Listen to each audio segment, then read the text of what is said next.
You can't stop me now. Can't stop me now.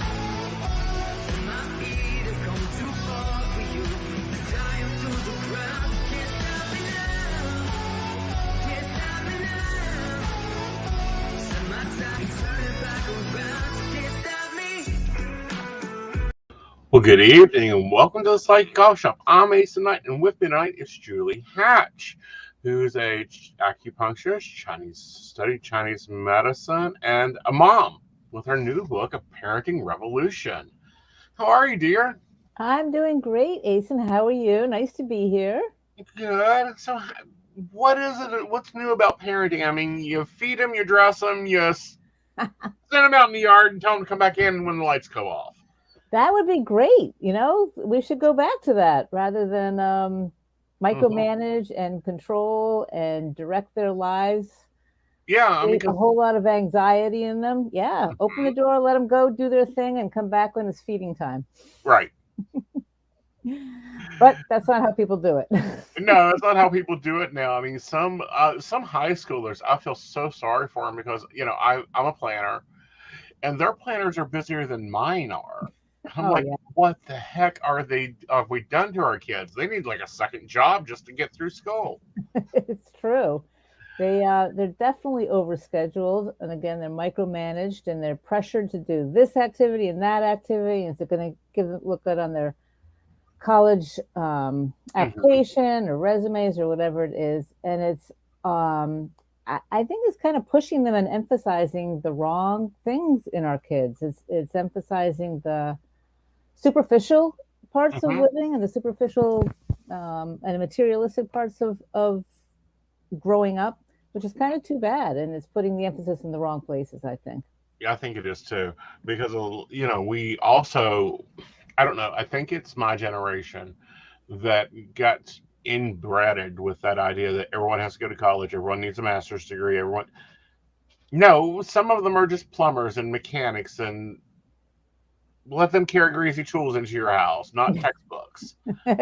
Exactly. There is something for everybody, and college is not for everybody. Being a white collar worker is not for everybody. Being a lawyer, and society puts emphasis and value on those kinds of degrees and occupations and things like that. But that's not what it's not what everybody is cut out for. And Right. so my book talks a little bit about finding what your child is meant to be doing with themselves, not what you think they should be doing with themselves. Mm-hmm. So where do you think we went wrong? Where do you think that we've started off going wrong? I think that there's a lot of anxiety in kids and depression, but especially anxiety, and that comes from, I think, anxious parents. I think it's the parents live anxiously, and they express anxiety, and the kids pick up on it, and they learn that, oh, well, that's how you go through life, is anxious, which is kind of too bad. And again, I also think the parents are they're just putting a whole lot of pressure on kids, so much pressure that they just don't have a chance to live their life as a kid in the pre-adolescent and an adolescent. So I think that the anxiety that the parents come to the plate with and the pressure that they're putting on kids are two really problematic combinations. Right. Oh, I think it's totally problematic. All right, let's talk some real talk. When do kids start school? When do they start school? At like what age? Yeah. They start school usually around 5 or 6 years of age. Yeah. Well, you're right. That's a traditional education. There are kids that start school at the age of 1 or 2. Yeah, and I'm like, what? You're going to, so they've got 18, 19 years. Well, when it's all done, about 19 years in school. I'm like, why are you doing that?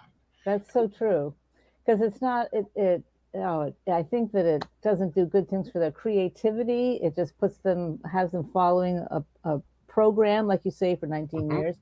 There's a very wealthy town north of Boston that people I think even before they get pregnant, but when they're pregnant, they go on the waiting list to go to this daycare preschool where they, at the ages of 2 and 3, are pretending that they're science professors and mathematicians and they dress up, and it's just the emphasis is just all wrong, I think. Right. And I think it takes out the creativity, especially when we look at some of our brightest minds. Yes. You know, the creator of Facebook, the creator of Windows, you know, none of them have a master's degree. Most of them left college, flunked college, or didn't even go to college. Yeah, exactly. And they followed their passion, I think. And I don't know their life stories. I just know what the rest of us hear in the newspapers and media. But I think that they followed their passion. They were good at what they did, and to the hell with everybody else telling them what they're doing the wrong thing or they should be doing something otherwise. Right. And they just kept doing it and, creating more and more. Yeah, thinking outside the box is, I think that we're losing some of that. It takes certain people like Elon Musk to think outside the box. And thinking outside the box is what's going to be progress and move us forward in the world. Not just conforming and doing the same thing over and over, generation after generation. Right. Well, it's like the school system. The current school system was actually designed to train factory workers. Right. Create and make factory workers.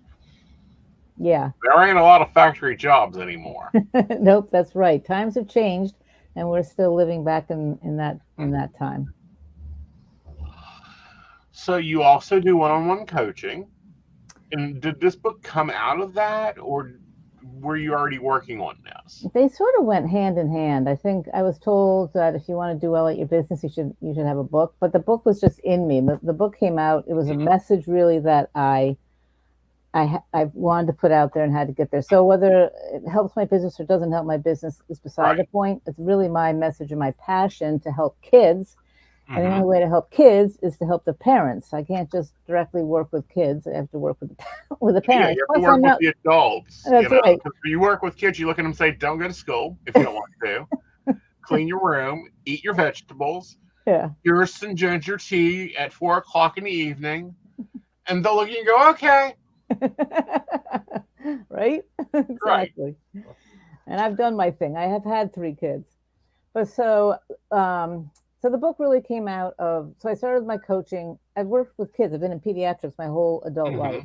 And my passion is kids. I really care about kids and I care about their future.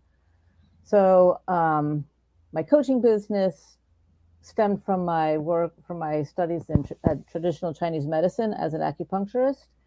And from the coaching, I guess the book, it's all mixed together. It's all the same thing. All stems from traditional Chinese medicine.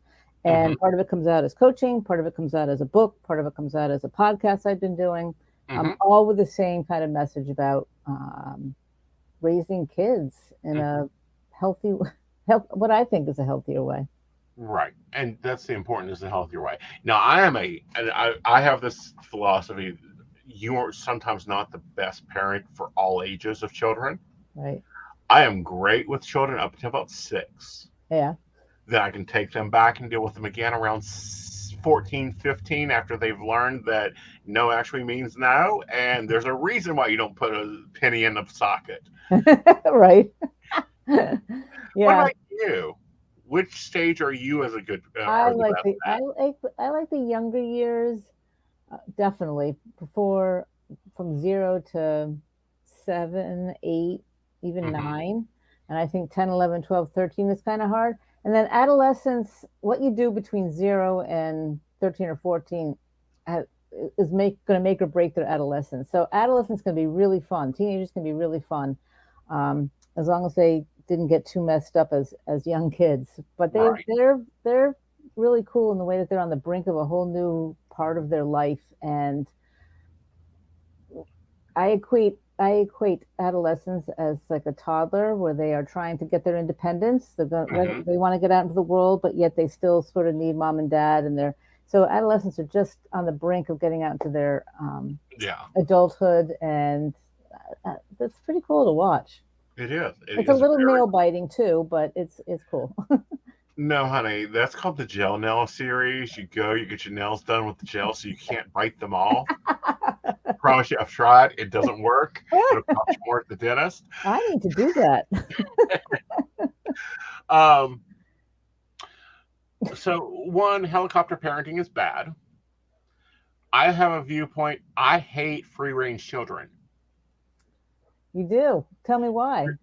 because they'll go into stores and they tear up things, and it's just like, oh, that's just Johnny being Johnny. And it's like, no, that was a display that took 3 days to put together. Yeah. I wouldn't call that necessarily free range. Free range, I think, is when they're allowed to run around outside and come home when the lights come on. Mm-hmm.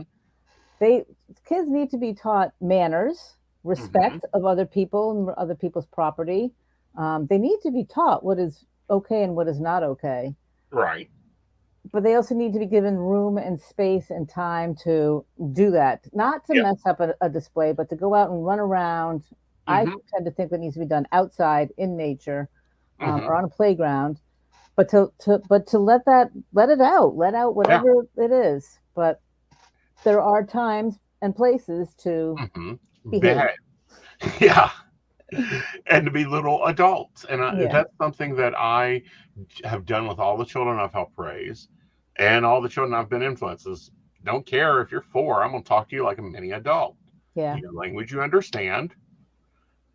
And I tend to get a better respect out of the child. What's your response? yeah. I agree with that. It was a quote. Well, for one thing, children live up to how we treat them and what we believe in them, and likewise, they'll also live down to what we believe in them. So yeah, Hmm. they're smarter than we give them credit for. They're capable of doing more than we give them credit for, I believe. So I agree with you that you and every kid's different. Some kids Yeah. are developmentally further along than others, never mind what their ages are. But Hmm. yeah, meet them on their level or higher, and they will Hmm. rise to the level that you treat them at Hmm. So, what sometimes. parents is this book for? This book actually is for parents who are aware of mindfulness and consciousness and aware of being aware. Hmm. It's not for the parents who I know, some of whom I know, um, really just are not that vested in their kids. They send them off to school, they send them off to the babysitter, they send them everywhere except for within their own Hmm. realm. So it's about parents who really are conscious and aware and mindful and aware of their kids and about Right. connecting with their kids and aware of themselves. And it's Yeah. Getting more struggling and really wanting to raise up children, yeah, which is a big difference. I think that this book actually fills a good couple of niches, especially like with the metaphysical families and metaphysical children, um, and also like the pagan families that raise up kids. It's a different mindset, when you're discussing meditation and the law of three, and with a 5-year-old, they get it very easily. they get it far better than a lot of adults do. And thank you. That what you just said is exactly the kind of people that would enjoy this book, I think. Right. So let's take on some common mom struggles. Bedtime. Okay, bedtime. So this book doesn't really get into how to make your child fall asleep or how to toilet train them.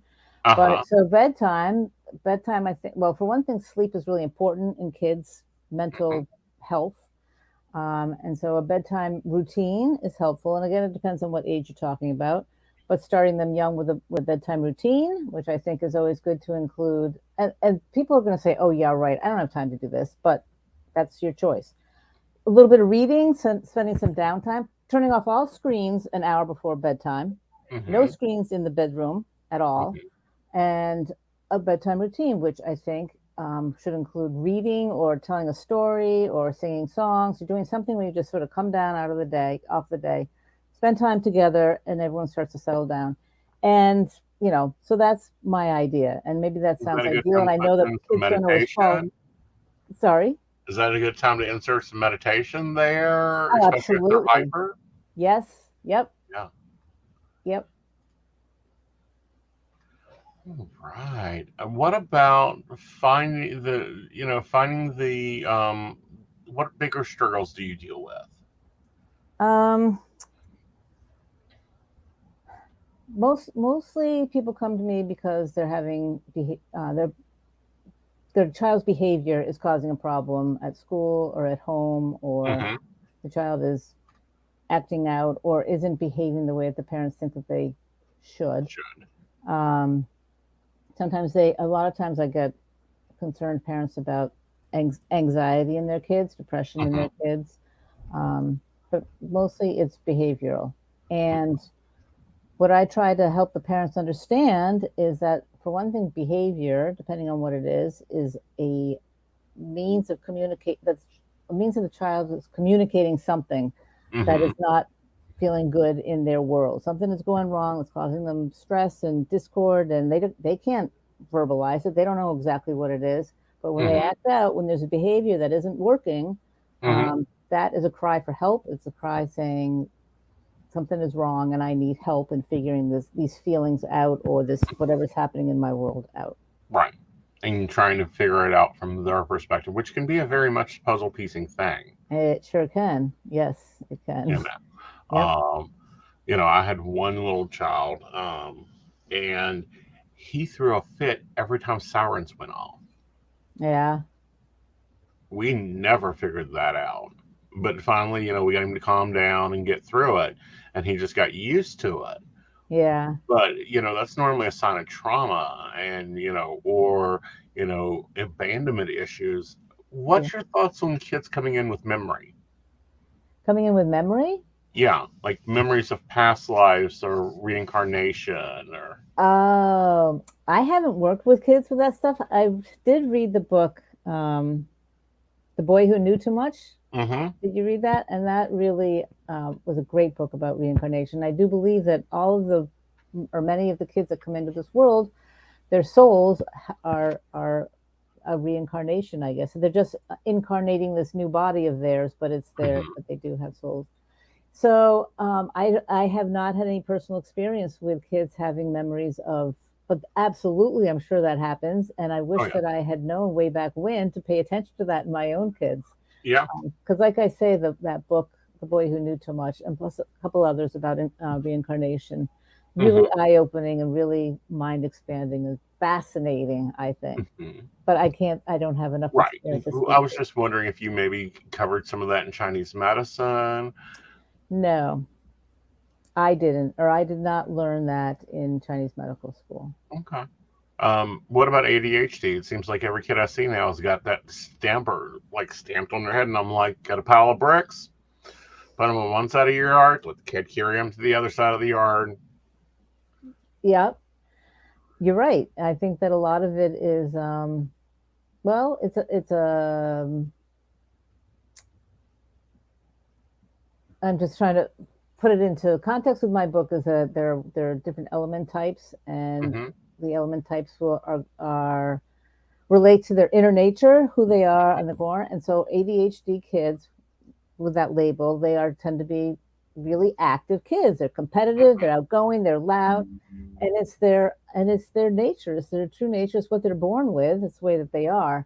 And yes, the best way to one of the best ways to handle it is to let them blow off this energy, whether it's carrying bricks, you know, one pile, like you say, or move the pile of dirt from one side of the yard to the other side, whatever it takes to blow off the energy that they have, allow them to compete, allow them to do things that make them feel, express their wood nature or their, I just don't like the label of ADHD, but I know exactly what you're saying, the hyperactivity or anything like that. Well, but but it's wood nature, then it's wood nature. It's treating it with that element. Now, you've got a quiz on your website, which I'm going to go ahead and throw out here, that you can go and see which elemental your child is. Yep. You know, you've got a lot of other resources here for them, not just the book and how to connect with you for coaching. You have your own podcast up and your YouTube. So go ahead and go check out her website. What's your best advice for the single moms out there? Because a lot of stuff is mindset and set for a dual parenting household. We have very few dual parenting households anymore. Yeah. I think for single moms, I say find yourself some support, some other single moms, or doesn't even matter whether they're single moms or not, just some kind of other moms that are supportive. I remember talking with a friend of mine that when their kids were little, we thought we should form a a commune of mothers and maybe and fathers, but my husband was not very involved at all. Her husband was not involved very all. So just a bunch of single mothers or mothers where husbands aren't involved, a commune, and support each other and help each other out. That would be Yeah. Well, hippie-ish, that's a but really lot like good. how I was raised. I was raised up in the church. I had like 4 or 5 moms at a time. Yeah, that's Um, great. but I grew up in this, 70s and 80s. And, if you got in trouble on one side of the street, by the time you got home, you were already in trouble even more so, Yes. Yep. and there was a lot of working together. And I see that falling apart now. We've moved into this single functioning lifestyle. Yeah. You get in your car, you leave your neighborhood, you drop your kid off at school, you go to work, you pick them up, you take them to this game, this practice, that practice, this ballet, bring them back home, huddle over them as they're doing their homework. If they have homework, I don't know what happened to teachers with homework. Yeah, there's less community definitely now. Yeah. Neighborhoods are not so neighborhoody. There's definitely less community. There's less support for and a lot of single mothers, a lot of even married mothers, a lot of mothers feel very alone. Like they have to figure this all out on their own, that they don't have support from other friends or other mothers, or God forbid you ask your mother-in-law or your own mother for advice. That's not what I'm suggesting, but I think the support from other moms is crucial. It's key. And it's beneficial not only for us but for the kids. Yeah. And like it's you very say, beneficial. having eyes out on your kids by all kinds of people in the community, whatever the community can possibly be, Right. is great, really helpful. Right. And what I think is really bad right now is this keeping up with the Joneses mentality has moved into parenting. Yeah. Well, little Johnny's on the honor roll. Well, little Johnny's this, little Johnny's that. Why aren't you? That's so damaging. That's so terrible. Mm-hmm. Even yeah, so keeping up with the Joneses, that is just, where's the individuality for your child? Where's what your child has to offer for him or herself? Never mind what the fact that he's not like the neighbor, he's not, and so maybe he's not like little Johnny in a certain way, but I'm saying your child has so many other great qualities about them. We need to see the whole child, everything that they have to offer. And as an example, these movie stars, I guess they're movie stars, who bought their children's way into top colleges. That was sort of in the news back a couple of years ago. Oh, yeah. Well, it just got settled. Yes. Yeah. But what a terrible, that is just such a bad, horrible message for the kids, because it makes the kids feel like they can't get into college on their own, that they at that age they need mom and dad to buy their way into. What a terrible message that is. Exactly. And that one kid that and I'm sorry, I don't know the names of the stars, but was on Lifetime all the time. That one kid who had a wonderful YouTube career going on, her mother wouldn't even recognize it. I'm like, what are you talking about? Yeah. She has a wonderful YouTube. She doesn't need to be in college. She needs to be like, I don't know, testing out which Pop-Tart tastes the best. Right. Yeah. Yeah, there's definitely pressure to follow the conformity of and to be that the accolade. I mean, I hear it all the time out of parents. I'm now starting to hear it out of the gay parents. Well, my child's going to such and such, and Johnny just graduated. And it's like, yeah, yep. And it's easy. I wouldn't say it's easy. It is easy to fall into, but it's not easy to keep up with. Right. And so, I've gotten to know or worked with, not worked with, but gotten to know, kind of in a professional sense, homeschooling mothers and what they do. And I just think that that's a beautiful way. Things that they do with their kids, it's not easy, obviously, by any means, but it's a beautiful way to raise your children, because they pay attention to the individuality of the child. They try to cater the day to so much more interesting than reading, writing, and arithmetic. It's much richer. And they also have a community. They have like-minded other homeschooling parents. And so that's sort of an interesting way that, especially with the way that school systems are going now, I think homeschooling is maybe I'm becoming more aware of it, or maybe it's becoming more I popular. think it's becoming more aware. Of course, also that enables you to focus in on your child's strengths and your weaknesses. It's like Yeah, one of the homeschooling moms I watch on YouTube.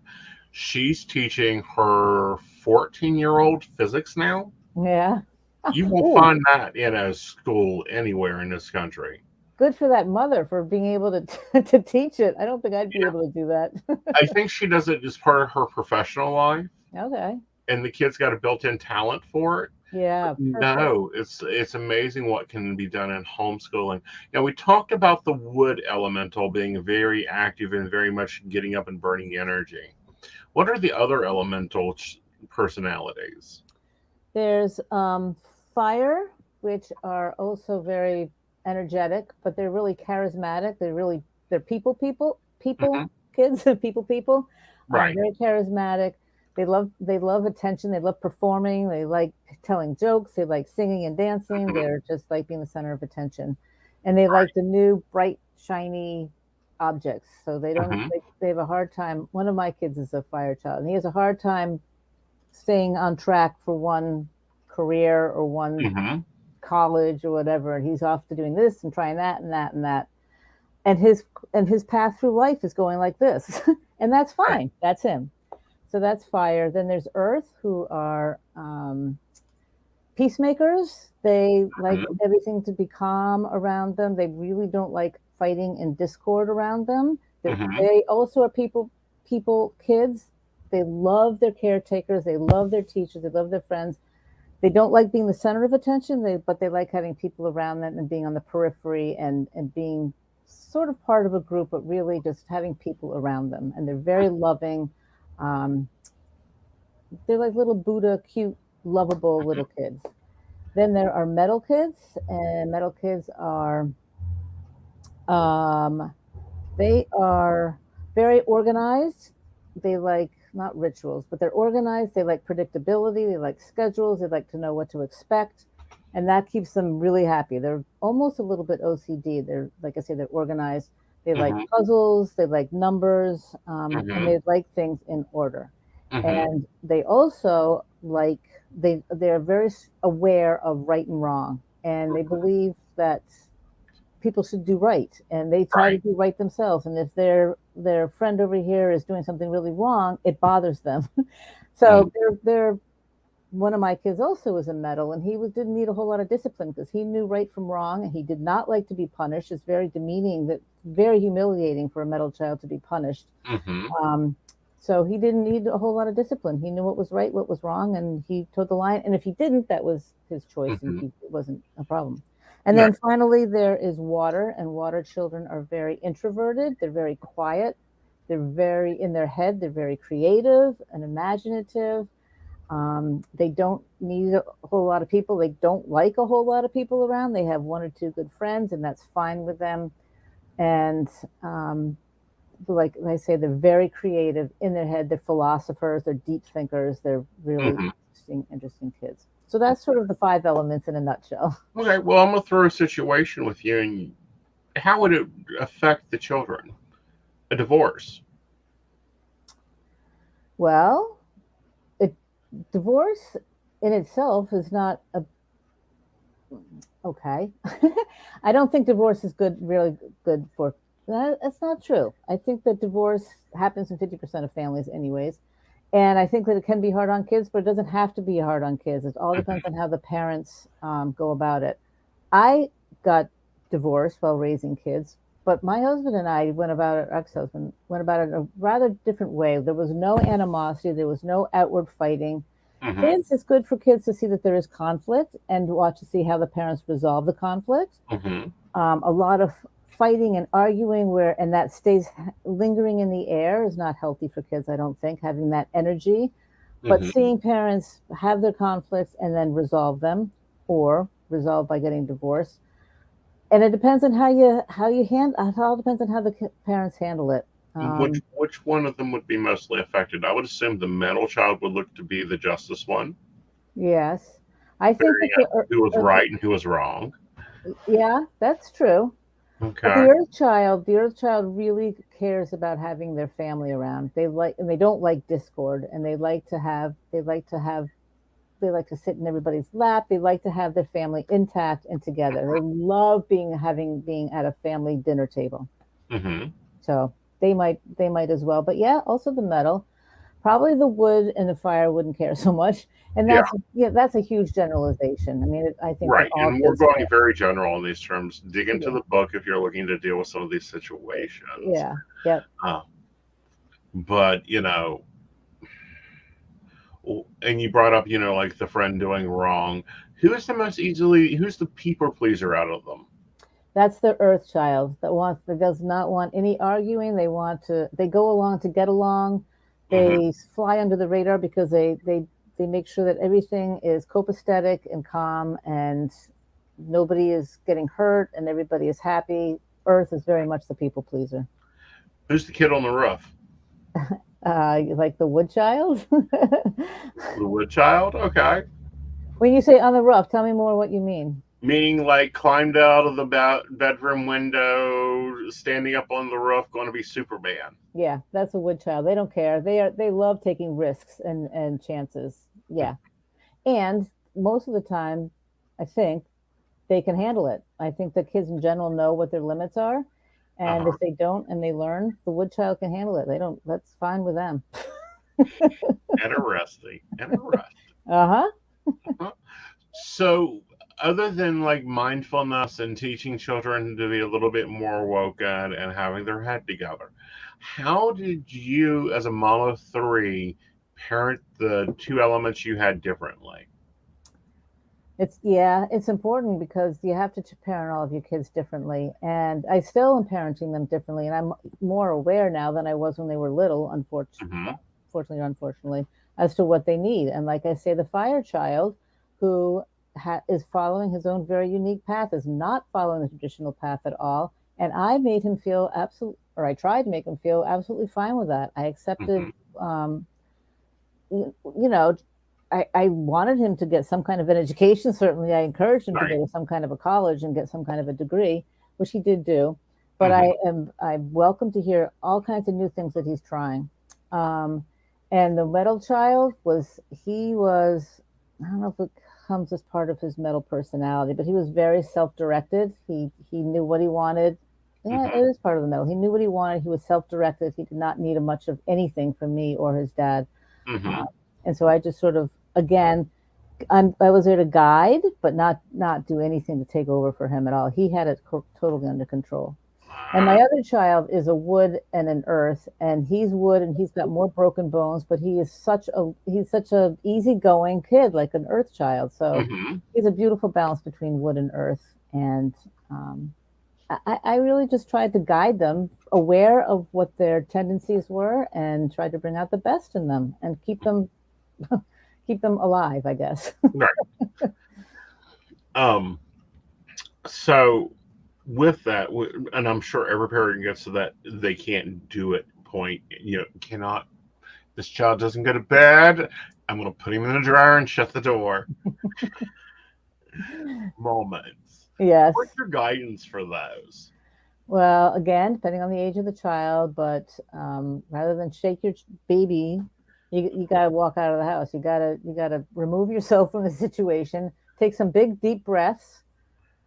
Really take some big deep breaths, and as long as your child is safe, walk out. Leave them alone. Do what you need to do to blow off whatever you need to blow off, and come back and try to go at it at a different level, from a different angle, perhaps, or even just taking a few minutes. You come back into the situation and things have Mm-hmm. shifted a little bit, and then you can earn a better place to deal with them. Very cool. Yeah, because I've been at that point. I've been on also at that point where, and I was helping raise when Buzz Lightyear was out. Yeah. I still have a nervous tick whenever Toy Story comes on.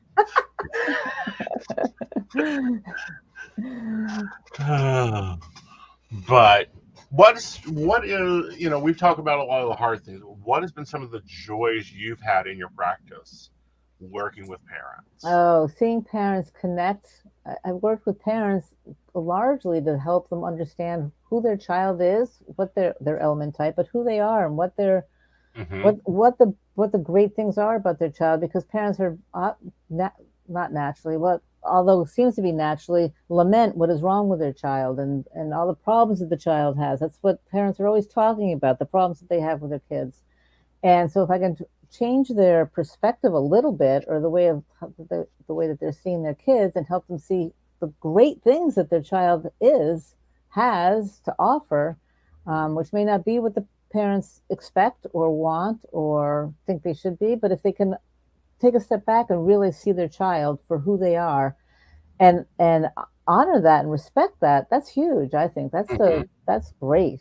That's Yeah. my mission. What's been your biggest success, biggest change in parent and child relationship? Well, I have a couple of examples where I've helped parents realize that their kids are behaving a certain way because that's the way that they are. I had one mother. This is the example that I tend to use because it's a really good example. The mother was a fire type. She was really social. She was active. She was always going here, there, and everywhere, and lots of friends and all kinds of social activities. And she brought her 14-year-old daughter in for acupuncture treatments for migraine headaches. So I was treating her for migraine headaches, but then I also talked to the mom about her daughter's element type and her own element type. And I talked with the daughter also, and they had them both do the quiz for themselves and for each other. And the daughter was a water type who was not at all fiery. It's quite the opposite, who was very artistic, liked to come home after school and be alone in her room or have one friend over and do her artwork. And she was very, very gifted artist. She was very good. And did great at school. She didn't have any academic problems at all. She never got into trouble. But her mother thought that she was depressed. And so I tried to show her that mom's fire, daughter's water, they're not the same at all. They had a good relationship, but they're not the same, and not to expect your daughter to be going out and having fun partying or, gallivanting all the time after school. So she realized that her daughter was not depressed, that she was just exhibiting her water element type nature. Yeah. And that, right. So where can they find out more about you other than your website? How can they get onto your podcast? Where is it at? That is at, and right now my podcasts are on hold. You can see past podcasts on my website at juliephillipshatch.com, but they were on Spotify, Apple, Google, and YouTube. Cool. Very cool. Regular places. And do you still do acupuncture appointments? I do. That's also on my website. That's a hard thing to do virtually. I can do parent coaching virtually from anywhere, but the acupuncture treatments are in person. But that's where are they? On the website. In Mattapoisett, Massachusetts. Massachusetts. Okay. Yes. Kind of a little bit near Cape Cod. Cool. Very cool. Yeah, because this is international, so you may get contacted by parents in India going, "Why won't my daughter date a fire?" Yeah, it'd be great. I would love it if people talk that way. Yeah. In the element types. Well, darling, thank you for coming on and being with us. All right, guys, we're going to take a sip, and we'll have Joe back, and we'll be talking some hot topics.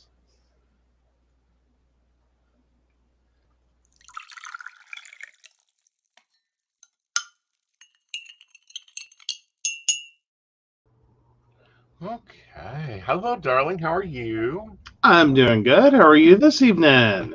Good. Planning, maybe to go, reevaluate this free-range children thing. Oh yeah, the barbecue situation. I think she touched on a really she touched on it, but she didn't quite say it. I just kept having this moment of kind of remembering a conversation we've had previously about some parents and some kids are just literally fire and water. They just nope. Yep. There's no, because she was talking about the fire parent with the water child. And I'm sitting there going, it's like that's the moment where like you think your kid's depressed. Mm-hmm. Now reverse that, and like that's like the water parent and the fire kid. Uh-huh. Like I'm pretty sure that's where you're like, okay, please sedate this child. Yes. Like, ADHD, neurodivergency, psychokinesis, psycho something another. Like, can we run some electricity through it? Yep. Just, I'm like, very sure that I'm please probably fix a the fire child. I'm struggling to figure out where I'm at. I'm probably the water child. Like, and I was also I think you're water and wood. Oh, okay, water. Wait, why? Like, I don't even like my broken bones are for stupid reasons, but not like jumped off the roof stupid. Like, well, they're not for stupid reasons. First of all, I'm pretty sure that slamming shut the footrest of a recliner goes down as a unique and stupid reason to break bone. Oh, I don't even two bones. I don't even think so, because why were you slamming it down? Was it to go get more popcorn? No, it was to like I thought my grandmother was going to fall and hit the floor, and she didn't, which was great.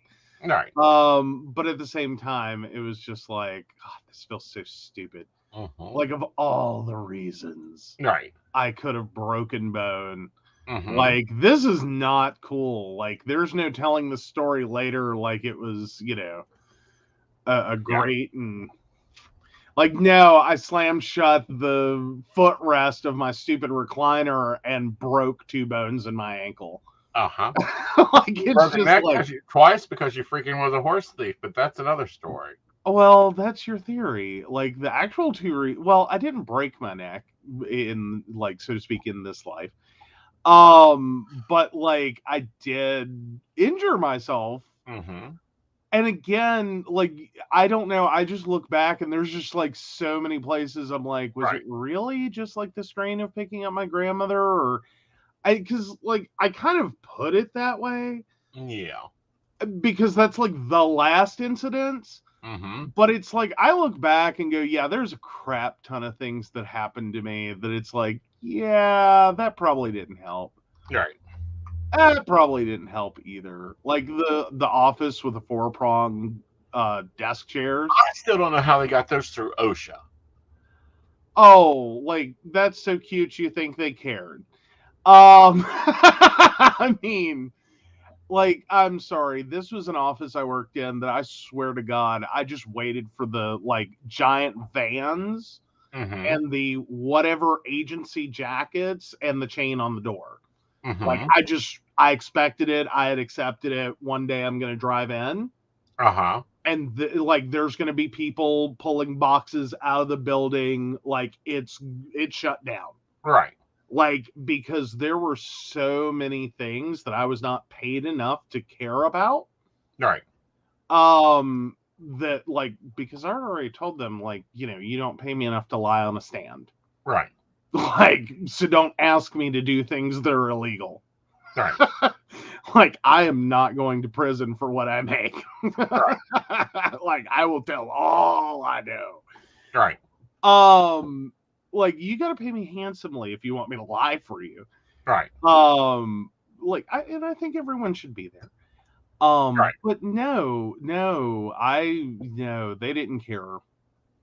Like, it really took having it drawn to their attention. Like, the next time I fall, like, please understand, if I do, you know, damage, I will sue you, and I will win. Before it crossed their mind that, oh, maybe this is serious. Right.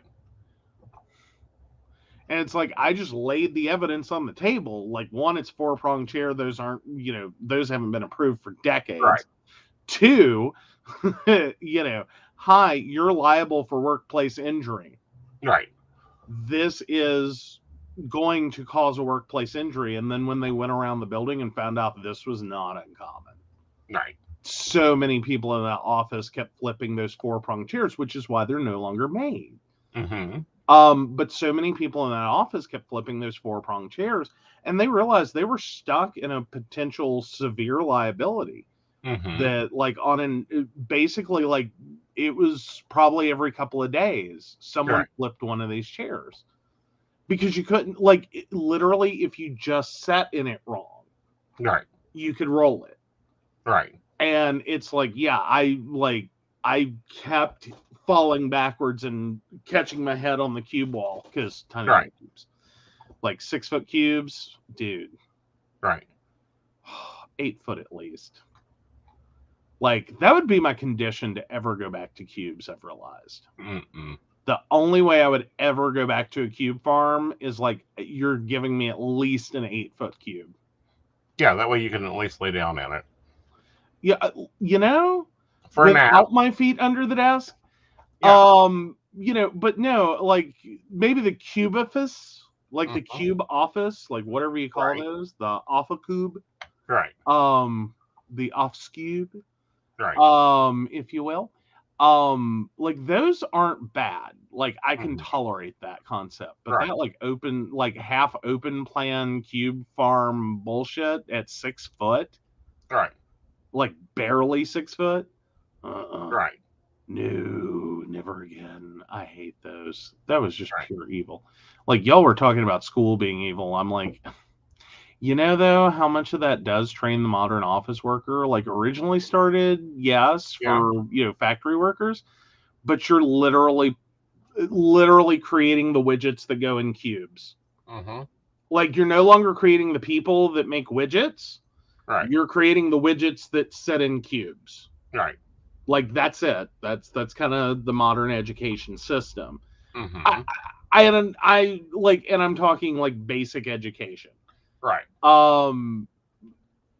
Not that there aren't really great alternative schools and really great alternative education opportunities that don't require homeschooling or like dropping out or whatever, but yeah. But no, we did have an earlier comment about someone who was saying that their child, because of anxiety, really does want to drop out, get a GED, and go do hair.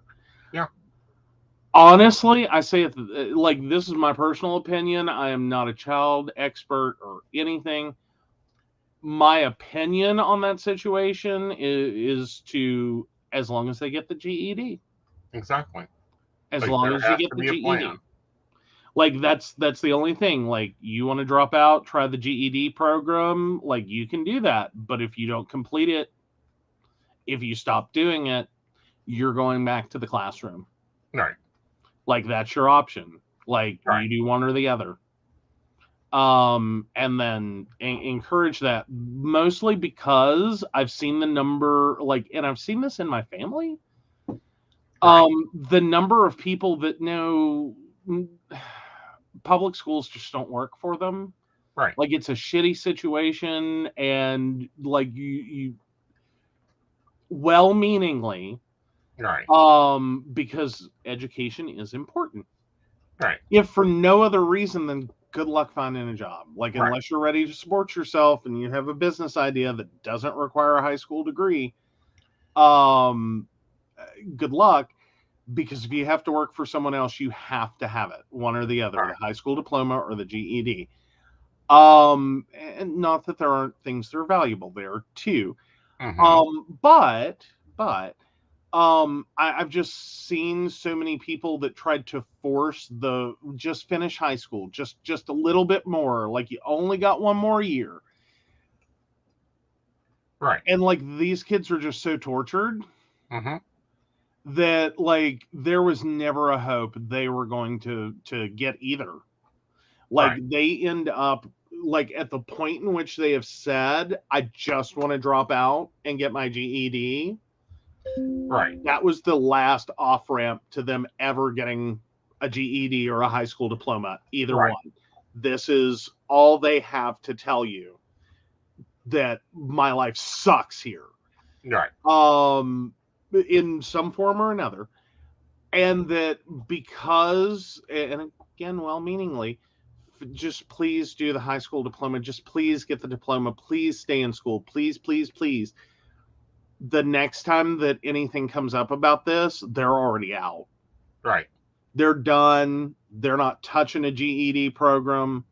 that like you're years away from them ever wanting to be part of that situation, because school has now school education, knowledge and learning have become associated with so much trauma. Right. They can't even crack a book without immediately feeling stupid, ugly, worthless, like you name it. Whatever they were getting hit with, all of that just floods back. They can't get past that for many, many years. Right. Like, and a lot of therapy before they can accept that, you know, maybe they're not the brightest kid in the universe. They're not getting a 1600 on the SAT. Okay. Right. But they have intelligence, they have value, they have worth, they have the ability to learn, they have the ability to have unique and specialized knowledge, they have the ability to be intelligent. You know, and that's okay. You don't have to like just keep beating yourself down with the crap you had thrown at you because you got something wrong and someone decided to be the mean girl of mean girls. Right.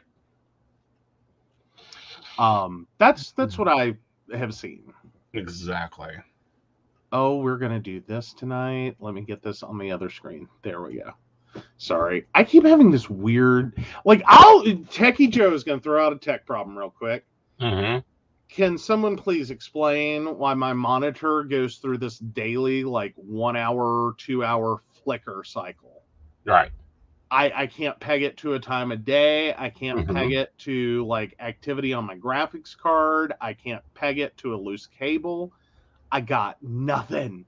I don't know. Stumped. Oh, so I'm going to talk to my kid's therapist and psychiatrist and see if they think it would be in her better interest to do GED instead of school. That is a lovely, lovely solution. I'm there. Yep.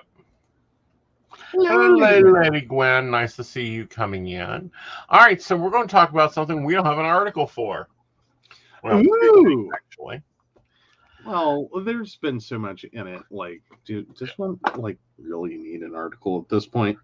No, I guess we don't. Of course, we're going to talk about the Johnny Depp and Amber Heard suit. Yeah. What are you thinking? I honestly think, like, and everyone's got to remember on this one, first of all, because it seems to be getting lost in translation. The divorce is final. Yeah. They're done. They've been done. This is about she sold her story. Right. Her version of events that seem very made for TV. Can we just all talk about this? And then while she's doing this trial, she is... I'm sorry, does anyone think she sounds sincere? No. Like, I'm really struggling. I cannot... I don't see any sincerity. Like, I don't know if she's... Like, I'll just put it out there. I don't know. Like, if she's sincere, if this is her true, honest... Right. On a stack of Bibles version of the truth... Are you on something? Right. Are you that like if this is her true version of events, she needs severe psychiatric help. Yes. So much help. She does. Or she's lying her ass off. Oh, I think she's one lying of the two. Her ass off. Like, because well, not only that, but looking at things in general, she isn't missing a body part. No. Johnny Depp lost a finger. Yeah. We're not even sure about that. Yeah. Oh, yeah. It looks like everyone's in the... yeah. Oh, everyone loves your hair. Thank you. I have a new stylist. I have officially gotten a stylist in this freaking burg of hell. Oh, you were so thrilled about that. I was. Of course, I went by recommendations and then found him. Didn't know I found him because Lord knows I needed a haircut. Johnny isn't a saint, but here's the problem with that. He tried to do better. But there have been so many counts of her abusing him that it's ridiculous. Yeah, well, and here, like, we were talking a little bit about this one earlier, and it's like I do not believe he is a saint at all. I do, however, feel like there would be an opportunity in the course of their relationship for him to have flipped his shit maybe once. Right. Like, totally lost it. Probably heavily related to drug and alcohol use. Right. Like, again, this is the not a saint part. Like, we're real sure he does a lot of drugs and alcohol. Right. Got that. I think everyone's got that. I think he could hit her. Right. Or an incident could occur. I would even go so far to say there may have been one. Right. And maybe she didn't document it and had the same thought I'm having with it. That's a domestic violence incident, not a pattern of domestic abuse. Right. Like, if your significant other flips their shit on drugs and alcohol one time, right, and bad things happen, right, yes, you have to evaluate that. Yes, you have to get therapy and heal from that. Yes, you've got a lot of work to do. But that's not domestic abuse. And I want to be real clear. It's an incident of domestic violence. It is not abuse. Yeah, but I got one request, honey. Okay. Can I have Ben King as my house manager? Can you have what? The housekeeper, Ben King. Oh my God, he was so adorable, so sweet on the stand, and so polite. He goes for provisions to provision the house. Yeah. Okay. He was very clear about what occurred. He even was nice and took Amber Heard back to LA when she left Australia, when Johnny Depp lost his fingertip. And I'm still trying to figure out what I've given you 3 couches means. What? In one of Amber Heard's conversations with Johnny, arguments with Johnny, she says, I've given you 3 couches and you've not done one of them. I don't know. Maybe, like, I think chances? Couches? 3 therapists? Possibly. I mean, that's the closest I could get for that. I don't know. Like, I keep getting sucked into, I think, and I'm... again, I am probably delving into the land of, like, psychoanalyzing, but just for the sake of argument, I think she's got a made-up version of this that like, she is the victim. And I don't think she, recognizes any of her behavior as ever being wrong, ever, for any reason. Right. Like, has anyone seen humility out of her? Ever? Like, I'm not seeing it. Like, I'm... Because typically, and granted, not a divorce case. Right. And granted, this is all supposed to be about, Right. She's right, he's wrong, it's her story, it's the truth, she had every right to tell it, blah, blah, blah. I get that. But, like, even when they're calling her on her bullshit, you just see her getting pissed. Well, it's like she got called on today in cross-examination about her supposed to donate her divorce settlement, and she said she pledged her divorce settlement. Okay. And didn't see the difference between pledging and donating. Oh, so she said she was going to donate it, effectively. She pledged it to a cause. But then that's not what she did. Like, she cashed that motherfucking check and walked away. Right. Like, someday, maybe, I might give that much money in charity. Right. Now. This one is amazing. Like, I saw this today, and I was like, oh, my God, really? Really? Yeah. Like, the cross-examination was insane. Yeah, this is kind of that disconnect, though. And, and also being called out on it. is like, you don't see this moment of like, we all have like past events that we remember differently. Mm-hmm. Like, we were so angry, we were so whatever. But typically when people like really get confronted, smacked in the face with, okay, but this is what actually happened. Mm-hmm. There's that kind of like, oh, right. Okay, maybe I took that out of context. Like, I'm not saying it's inherently a good thing to get stuck in your own self-doubt, or that it isn't a good thing when you're at trial to have an attorney pumping you up to make sure that you are. Can we talk about our attorneys? They are fucking idiots. Yeah. They are used to doing settlement cases. Tell you. Yeah. But anyway, which she probably thought was where this would go. Let's compare this. Mm-hmm. They've heard us talk about the big renegotiation in our relationship. What happened that night? How exactly do you mean?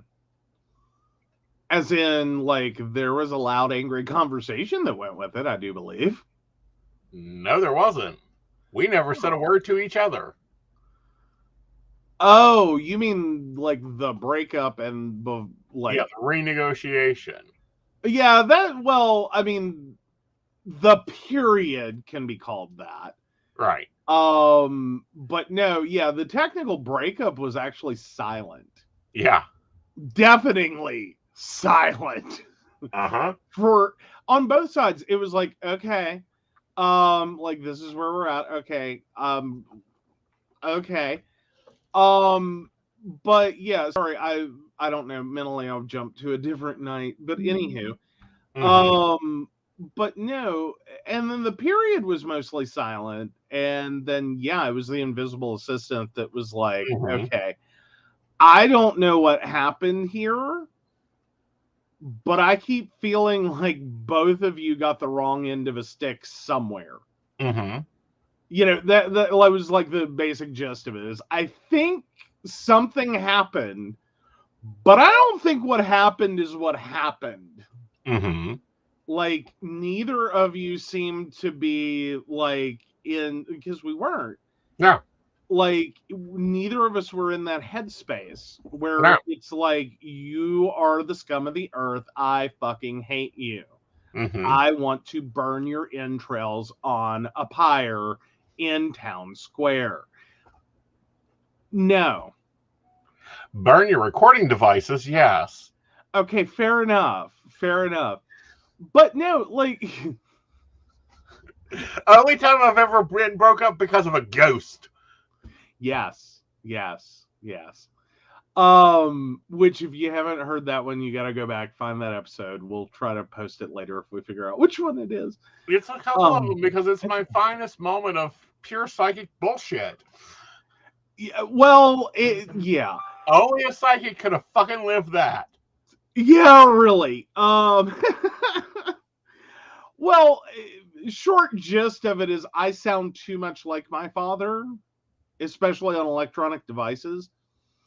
Like, and he and I went through that for years. One of my brothers and I all went through this. If one of us answered the phone, no one knew who the fuck they were talking to. Mm-hmm. It could have been me. It could have been, the middle brother. It could have been dad. Right.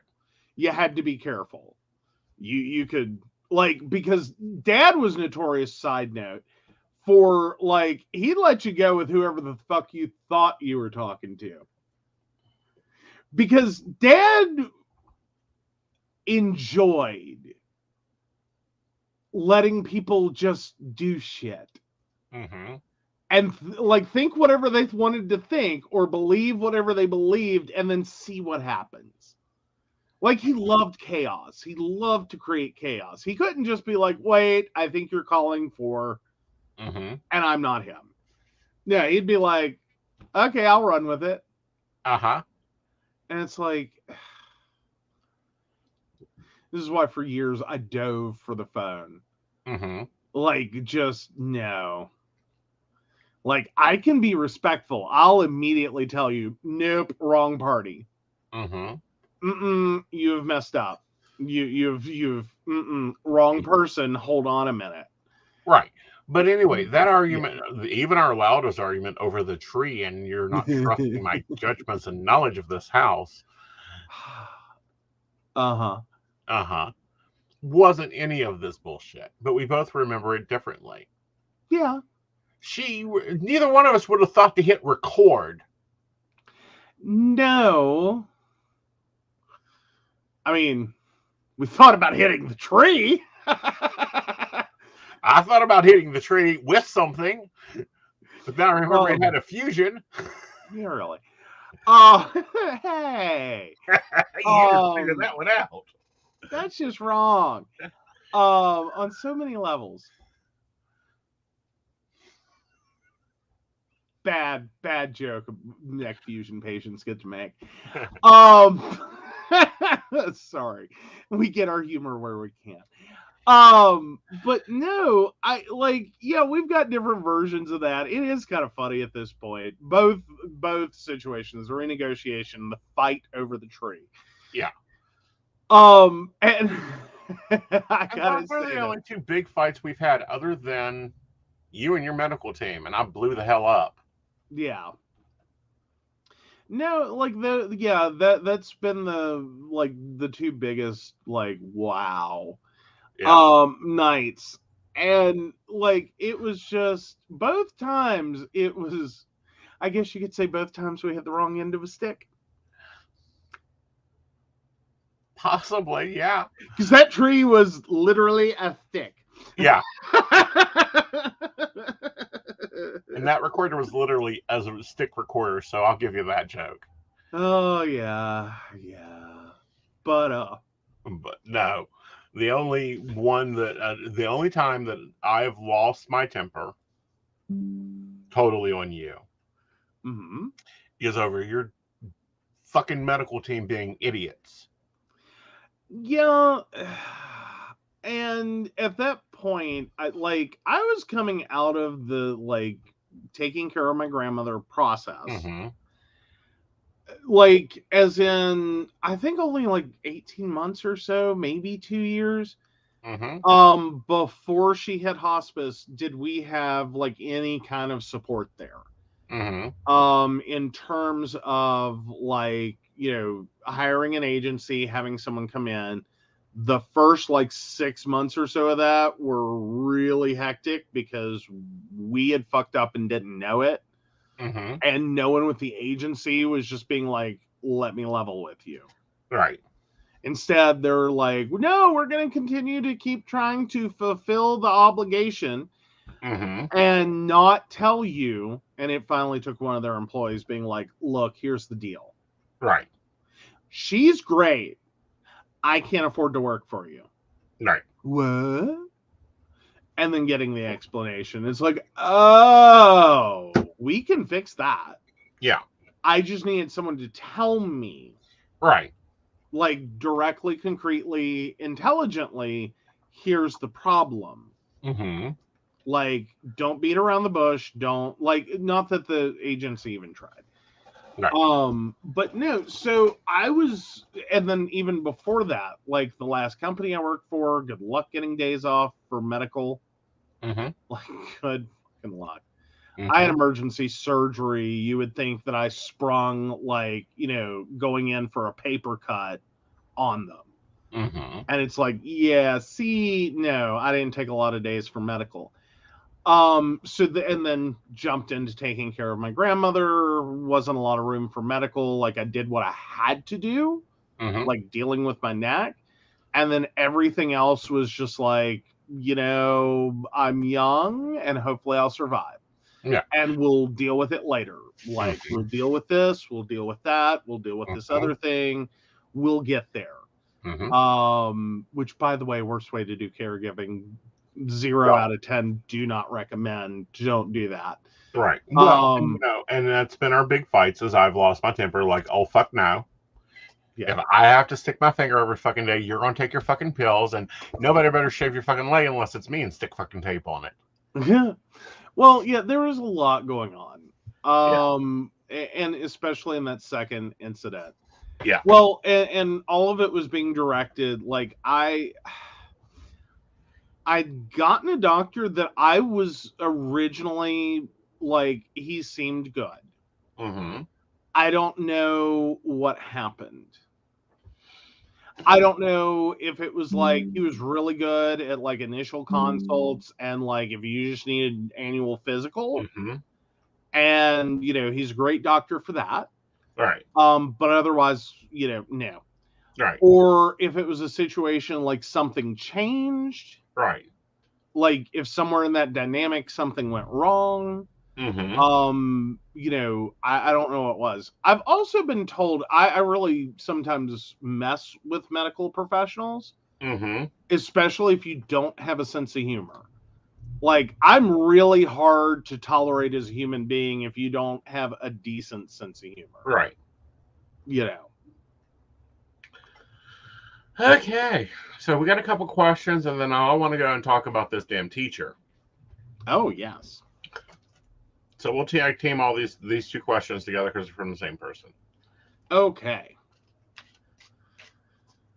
All right. Let me get there.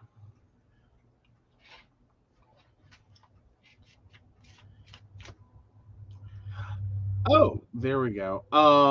So starting at Madison? Nope, we're starting with Ashley. I'll Oh, start. there she is. There she is. We'll take those two, then we'll move on.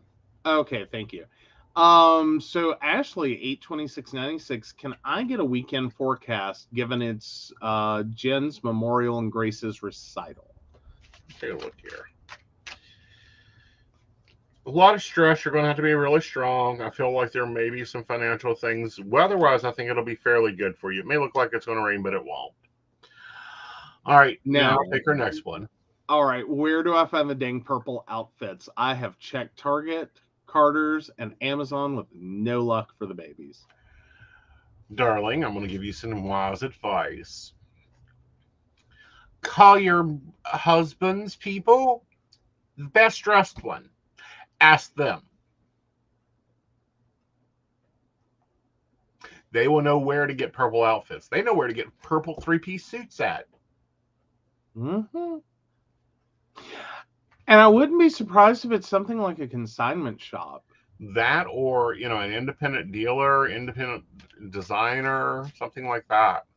Well, weird thing having too many people in my family that do pageants. Uh-huh. Purple was big a while back. Mm-hmm. Like, huge amount of purple. That's got to have hit consignment by now. Oh, yeah. It's done hit consignment and went on. But what I'm saying is, I'm sorry. I'm just going to be as blunt as I can with this. And please forgive the forgiveness already. The POC community can find colored outfits easier than God. If I need to go and get me some purple outfit, I'm going to be calling up brother down the street here. He owns a church, so he is a brother, and asking him where he gets his purple Sunday suits. Mm-hmm.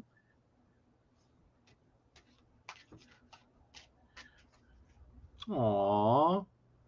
Well, generally the materials. Yeah. Like, it's this, like, I'm talking more like dresses. Like, there's a lot that isn't the typical like pageant wear. Right. That actually gets used as pageant wear. Like, a lot of people think it's the really big frilly dress. Right. Oh, please. That died way back. Now they have evening gown competition for toddlers. Yep. Okay. That's not the big pretty like frilly little girl thing, or you know what I mean. It's now like, and they do the male pageants as well, so you end up with like the same concepts, like getting reflected. But it's been a while since purple's been big. No, it hasn't. I saw it this weekend. Well, Mother's Day weekend. There was two darling children out there when I stepped out to take a smoke break so I didn't kill the waiter. Hey, he was trying, okay? honey, he was trying and dead tired, and I was trying to be nice and sweet and kind, and I just needed a cigarette. It was one of those trips. Well, I was also meaning big, like, pageant wise. Yeah. Like, it's weird when you have, like, nieces and stuff that keep, like, doing pageants and shit. Like, you start, like, every flippin' parent always, like, when you have a pageant baby, you photograph the fuck out of that child. Like, you see portrait studio photos, like, this kid comes with an entourage of outfits. Of course. And, like, every outfit gets a photo set, a photo set. Yes. And it's like, so you get used to, like, the colors and the, you know, like, where everything's at. And it's like, I haven't seen purple in a while. Oh, I have. I saw it this weekend on a living child. All right. Not just the photos is what I mean by that. All right, so let's take on Miss Madison. Hello, Madison. How are you, darling? Thank you for the compliment on my hair. I'll let Shane know. Yes, so Madison, 12/15/2001, did seeing Alex reignite his feelings for me. Also, love the haircut. Thank you. Yes. Yes, I feel that it did reignite the feelings, although I don't feel like they needed reunited. I feel like that they are very good feelings. I think that you should be hearing from him again soon. All right, so let's break down the story on this freaking teacher that I just at Tyler County. Tyler County, West Virginia, Board of Education is being sued by parents after their child was tied to a chair. Oh. So, yeah, Taylor County Board of Education after the child was tied to a chair. Grafton, West Virginia, the parents of a disabled elementary school student have filed a lawsuit against the Taylor County Board of Education, a school principal, and several school employers surrounding claims their child was unlawfully restrained to a chair. The suit filed by Justin and Amanda Sharp in Taylor County Circuit Court alleges that a special education teacher and an aide at Anna Jarvis Elementary School bound their 9-year-old son with a gait belt for 22 minutes while the teacher ate lunch.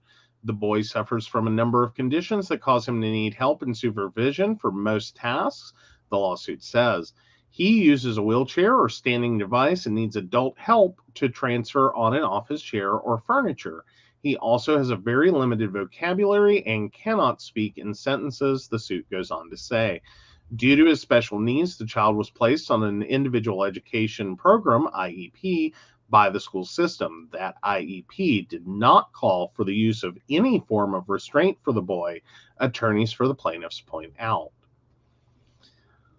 On the September 2021 day in question, the child was in a special needs classroom, some of which was monitored by video cameras, says the suit.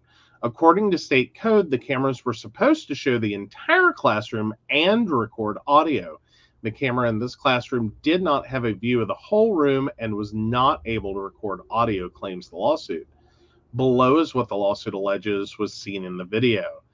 The special education teacher carried the boy across the classroom and set him in a chair before she and the aide wrapped the belt around the boy. The boy immediately beginning to try to free himself from the belt, pulling on it, tugging it, flipping it, and putting the end of it in his mouth. He then rocked the chair back and forth, causing it to bounce up and down and slide across the floor. While this was happening, the teacher sat down at a table and ate her lunch, and at one point left the room, leaving the child unattended. Then the boys assigned one-on-one aide brought another special needs student into the classroom and sat down to do some paperwork, ignoring the boy. After about 15 minutes of being tied to the chair, the child scooted the chair out of view of the camera. After several minutes, the first aide moved the boy's chair back into the camera's view.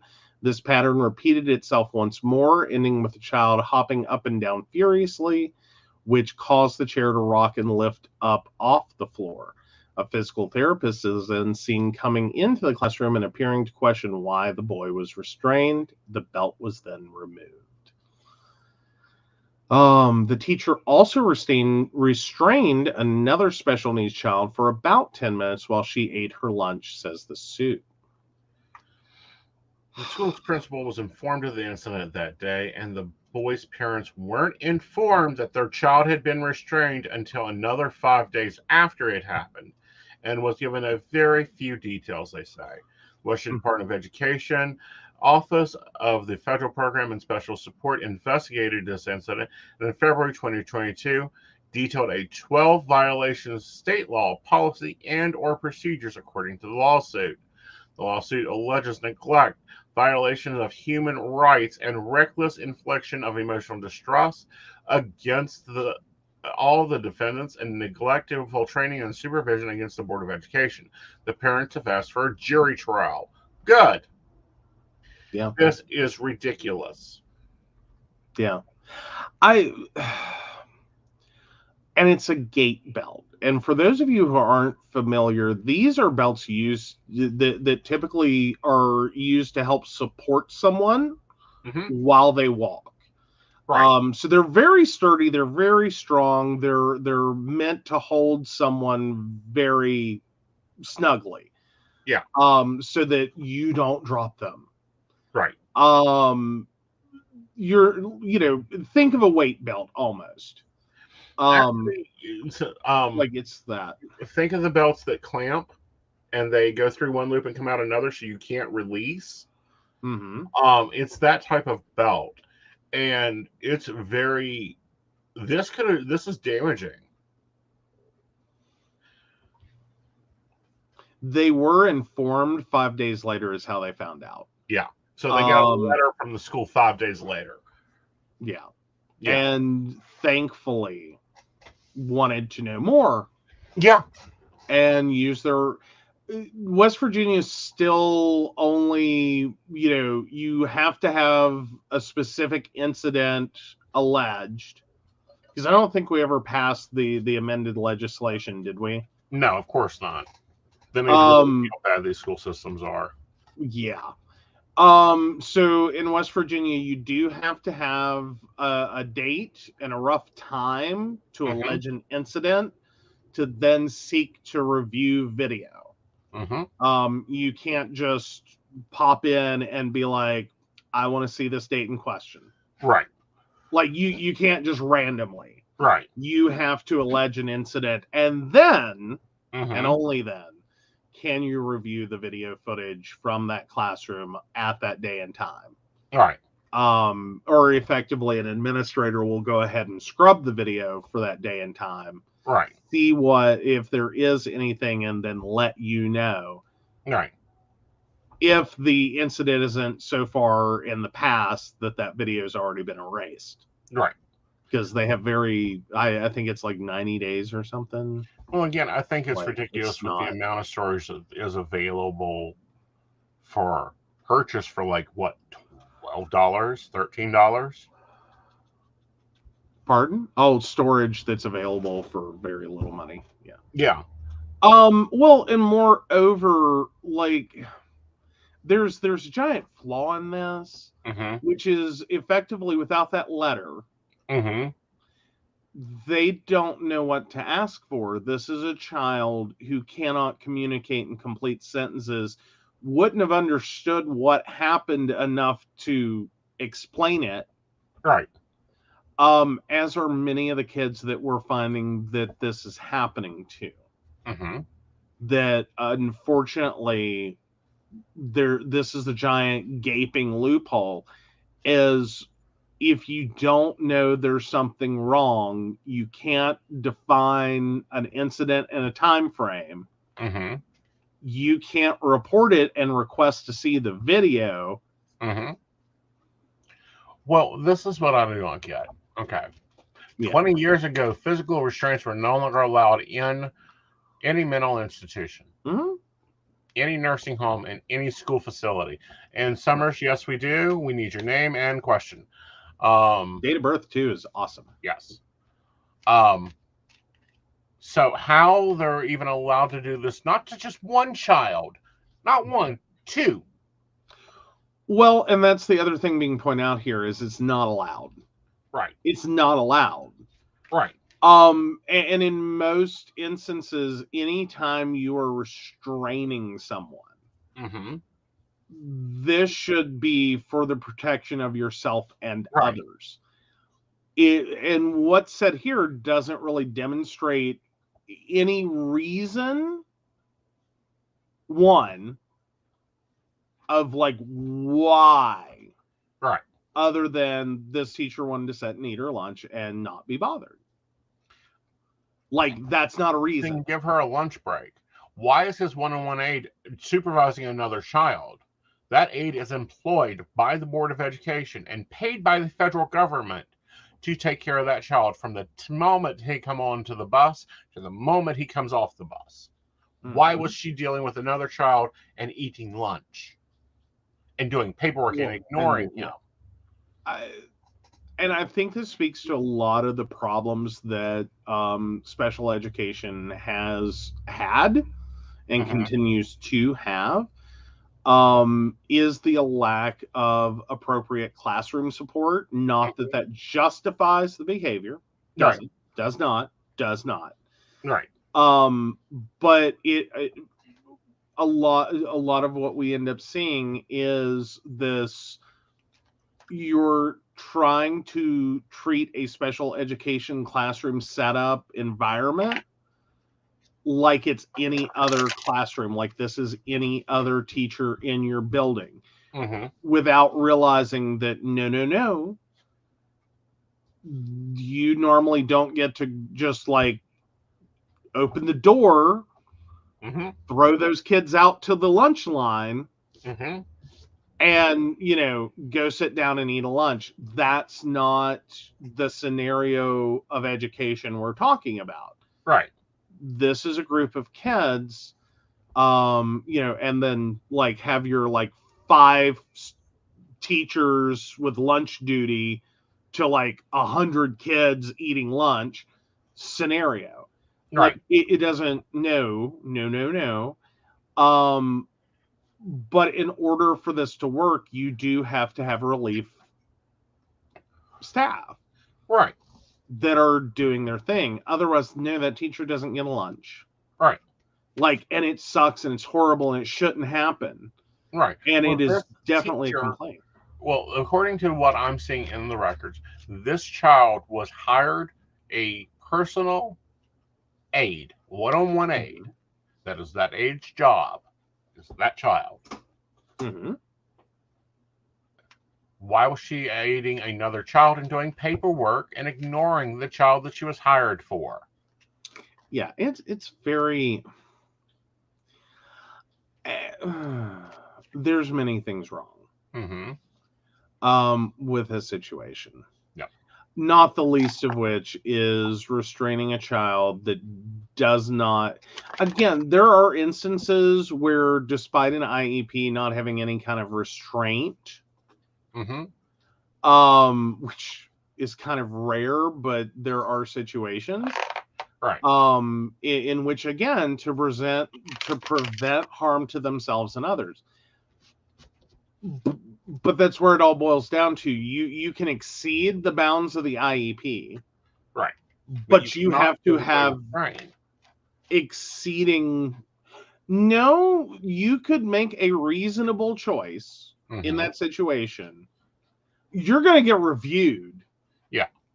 But as long as you can justify it. Like, this kid was trying to kill themselves.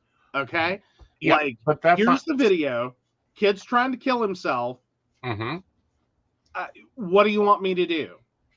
Right. I did the best thing I could to protect. That is not a physical restraint. That is not taking a belt and tying a child to a chair that can't even move to begin with. He cannot transfer from one chair to another on his own.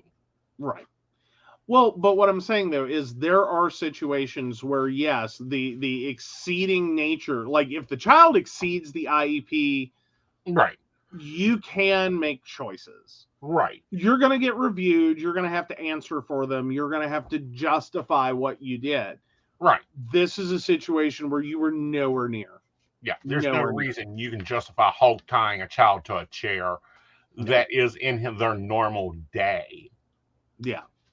Like, it appears there is no situation described Right. That, like, why would you do that? Other than you don't want to deal with this kid. You need him to sit still, shut up, leave you alone so you can eat your lunch. Right. That's it. Unfortunately, no, you're a special education teacher in potentially a shitty school district that doesn't give a fuck. Mm-hmm. And that's a horrible situation to be in, and you should be writing complaints up one side and down the other. Right. That doesn't give you the right to make it work by tying up a child, right, so you can eat your lunch or go to the bathroom or whatever you think you need to do. Well, what makes no sense is why tie him up? He has a wheelchair. Mm-hmm. That's like taking your glasses away so that I can eat my lunch. Well, fair enough. Yeah, okay, I see what you're saying. You already removed from the wheelchair. Yeah. Again, the only other thought that I can have is that many wheelchairs do, depending upon like levels of like injury and for the protection of the wheelchair user, do have like seat belts to prevent like sliding and slipping, and like, you know, falling out. I don't know if like that somehow mentally played a factor. Right, but I'm saying the logic to that is leave the child in their wheelchair, allow them to watch TV or play, and yeah, you have to get up and like, no, Johnny, you can't go out the door. Let's turn around here and go watch TV. Ridiculous. Yeah, you've already effectively removed the child's legs when they were out of the wheelchair. Yeah. Like, how far can they go? Again, the only reason, and grasping at straws, reasonable explanation for this situation, it would be fear that the child will fall out of the desk chair. And even then, it's like, well, there's a big difference between you restrain a child in a chair and you help support a child in a chair. I would think chairs for his desk to support him. Yeah, well, again, I would think there would be some clarification, like, and especially by the school. Yeah. Very, very quickly. That, you know, this was not restrained in a chair as much as this was secured, you know, secured positioning of a child in a chair. Right. I like, again, I would think they would very clearly articulate that, and that there would be some notation in that IEP.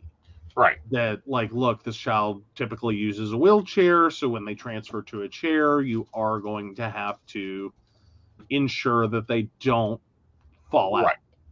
But initially, if I remember correctly, and granted, I went to school with many children in wheelchairs, they use the wheelchair for everything. The chair goes everywhere. And I'm there, like, Brenda, I'm there, like, my devil's advocate is on empty. Yeah, because there is like, that is the thinnest ice that I can come up with that could be a potentially like, okay, this is what this teacher had done, but it's like, but I still have to go back and go, at this point, I am sure if there were any way that school system could sit here and be like, well, there's, you know, a little nuance here. Was not restrained, was supported. Right. They would have very clearly articulated that and made sure these parents understood that, like, no. Well, see, here's the other thing of that is if the child was needed a special desk chair to be set in, or special setup for a desk chair, they would have gotten the ADA would have ordered him a desk chair that would have accommodated either the chest restraint or the seatbelt restraint for that chair for him. And more importantly, those aren't exactly like often called restraint systems, Mm-hmm. but they are supportive. Right. Like it's only a restraint system typically when you're talking about car seats. Yes. Like a 5-point harness Mm-hmm. is called a 5-point restraint when you're talking about a child seat. Right. In any other instance, it would just be called a 5-point harness. Right. Is it supports, it's a harness. Right. There would not be a use of a gait belt, which is enabling to aid in walking and supporting mobility. Mm-mm. No. Right. Yeah, that's a really problematic reuse of like a different tool. Yeah. Especially on a kid. Home, that person would have already been arrested. While this teacher has not been arrested for neglect, and I believe it's neglect and improper restraint, that would make that battery. Yeah. Is beyond me. Yeah. All right, so we got a question, and then we got "Are you the asshole?" All right, so Summer 72682, does the guy I'm seeing truly love me? By so does he truly love her? Looking at it, he does. Now, he tends to like to keep things simple and romantic and comfortable, very traditional idealism. He does love you, has a very much big passion for you. But with that, you're going to have to relax, let him show it to you, because he is a different style of communicator. He's not going to tell you he loves you 500 times, but he'll make sure things get took care of.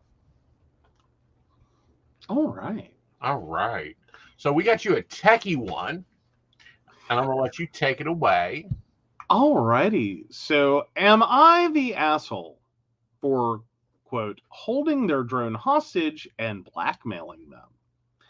I, 23 female, moved into a home with my disabled mother, 59 female, 9 years ago. When we first moved in, she was a lot more mobile, but she's now got to the point where she is basically bedbound, so I provide her care 24/7 and maintain the home and land myself. Not long after we moved in, we met the family who owned the property next to us, who we thought were great. Their kids, 4 boys, while occasionally noisy and loud, were all under the age of 10, with their oldest turning 10 a month after we moved in. The noise didn't bother us much. They were children having fun outside, doing what kids do, and they were always inside before it was late, so it didn't create any issues or disrupt anything. So why would we have reason to complain? As the boys have grown older, all now 19 to 15, their behavior has become less charming and more concerning. I never used to have an issue with them talking to me over the fence when they saw me, but as of the last year or so, they've all got to the point where some of the things they say make my skin crawl, and I usually end up going inside. I tried to be understanding as they lost their mother in early 2021 and thought they might be acting out due to grief. But the last thing they did was the final straw for me. My bedroom is upstairs in the back of the house, and nothing can be seen through the window from outside as there's no houses backing onto ours. Last week, when I was in the garden, I noticed that they were watching me over the fence, but didn't say anything. I got so uncomfortable I stopped my work and went inside to shower. As I was changing in my bedroom, however, I started to feel uncomfortable, like someone was there, and when I looked up, I noticed they were flying their drone right outside my open window, and the camera was facing straight at me. I was furious. I managed to grab the drone through the open window and covered it with a towel, then stuffed it under my bed and tried to figure out what to do next. Later that night, their father came over, pounding on my door, and demanded I give them the drone back or he would report me for theft.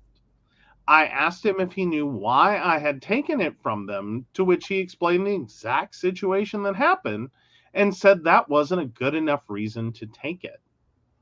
I told him until I had proof that all videos they had taken were deleted and hadn't been shared, I wouldn't give it back.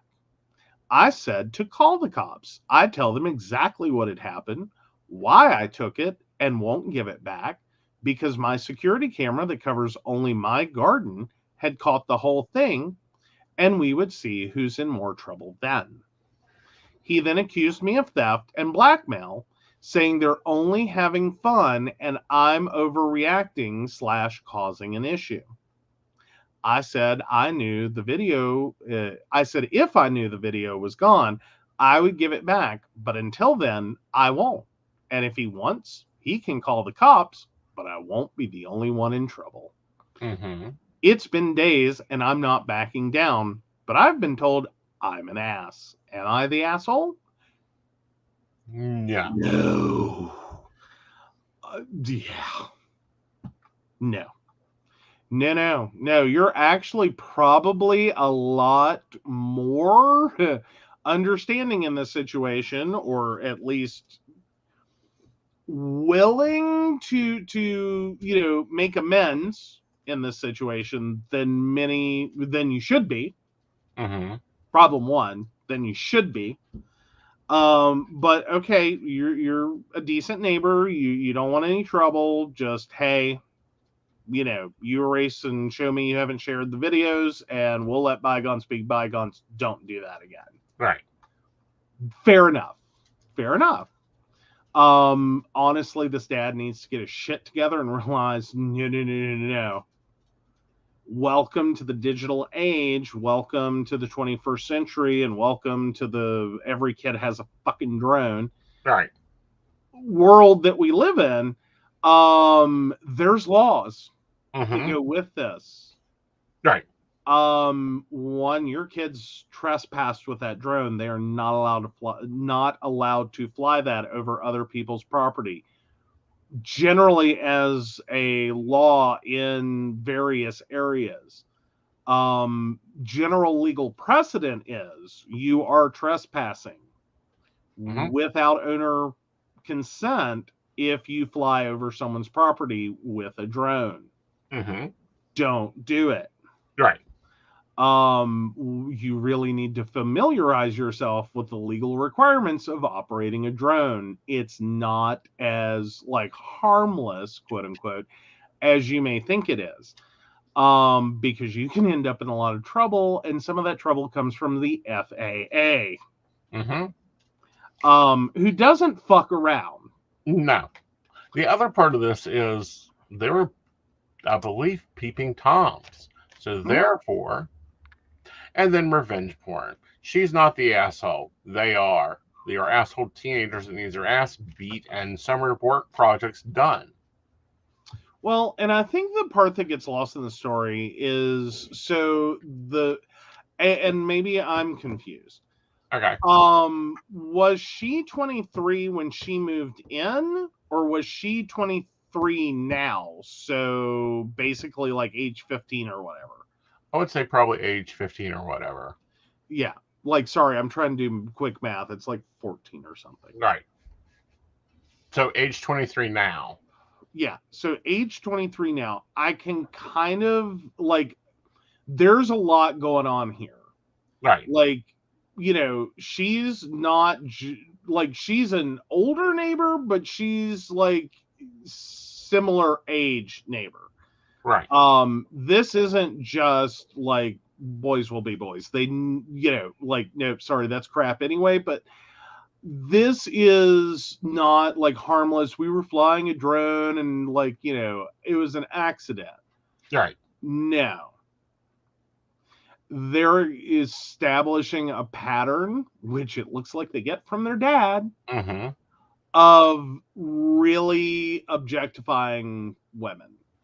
Right. And because what the dad does in this one is really not get why that's a problem. He knew exactly what they did and doesn't get it. Right. Okay, what? I'm sorry, what? No, that's the point where if you get a hold of the drone, the only thing that needs to be done to it is it needs to be destroyed. Right. That should be your fatherly reaction in this situation. Is you let those kids watch it as you run over it with your car. Right. Well, apparently they've already suggested that the OP previously, before this incident, remove clothing. And father said that he would talk to them and never did. Yeah. No. Like, again, this is, you're teaching these kids. Right. Usually okay, so here is the comment. Usually their comments are overly sexualized, telling me that if I was to remove clothing or something of the sort, they would, quote, reward me. Right. I've spoken to their dad about it in the past, and he said he would talk to them, but either he hasn't or they didn't care because they got worse and worse. Right. 3 of them are literally underage, and it's enough to make me want to vomit sometimes, because if they brazenly say things like that in person, what else will they say to other people online or something? Mm-hmm. I don't know that the online or something is necessarily her personal concern. Mm-hmm. I understand it. Like, you can't control that. Right. I understand your desire to, like, not have more people like that in the world. I'm down with that. Right. You really, though, can only right now work with, like, the situation they're putting you in. And as a neighbor, you don't deserve that. Right. Like, I'm sorry, it's creepy and weird and rude to leer at your neighbors, but there's nothing you can normally do about that. When you start harassing them, right, sexually harassing them, right, then yes, there's some things you can do about that. Right. And at least having the cops knock on their door and going, look, you're raising like 4 peeping Toms here. Right. Get your shit together, daddy. Right. And fix it. Or the next time we're here, we'll probably to arrest one of them. Right. Because what they're learning from you is that this behavior is appropriate. Right. And this is how you act towards women, and it is not. Right.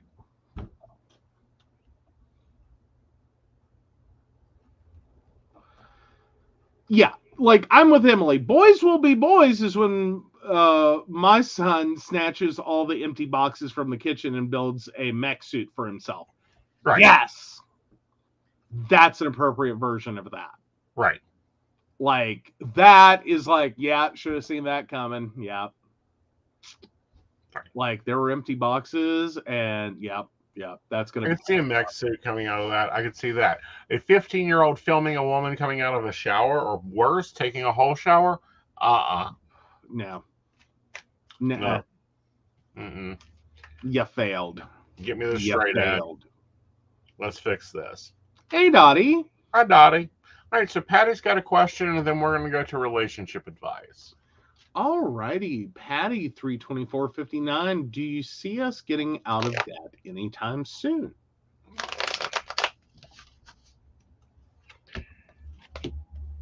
I think you need to create a plan and follow the plan.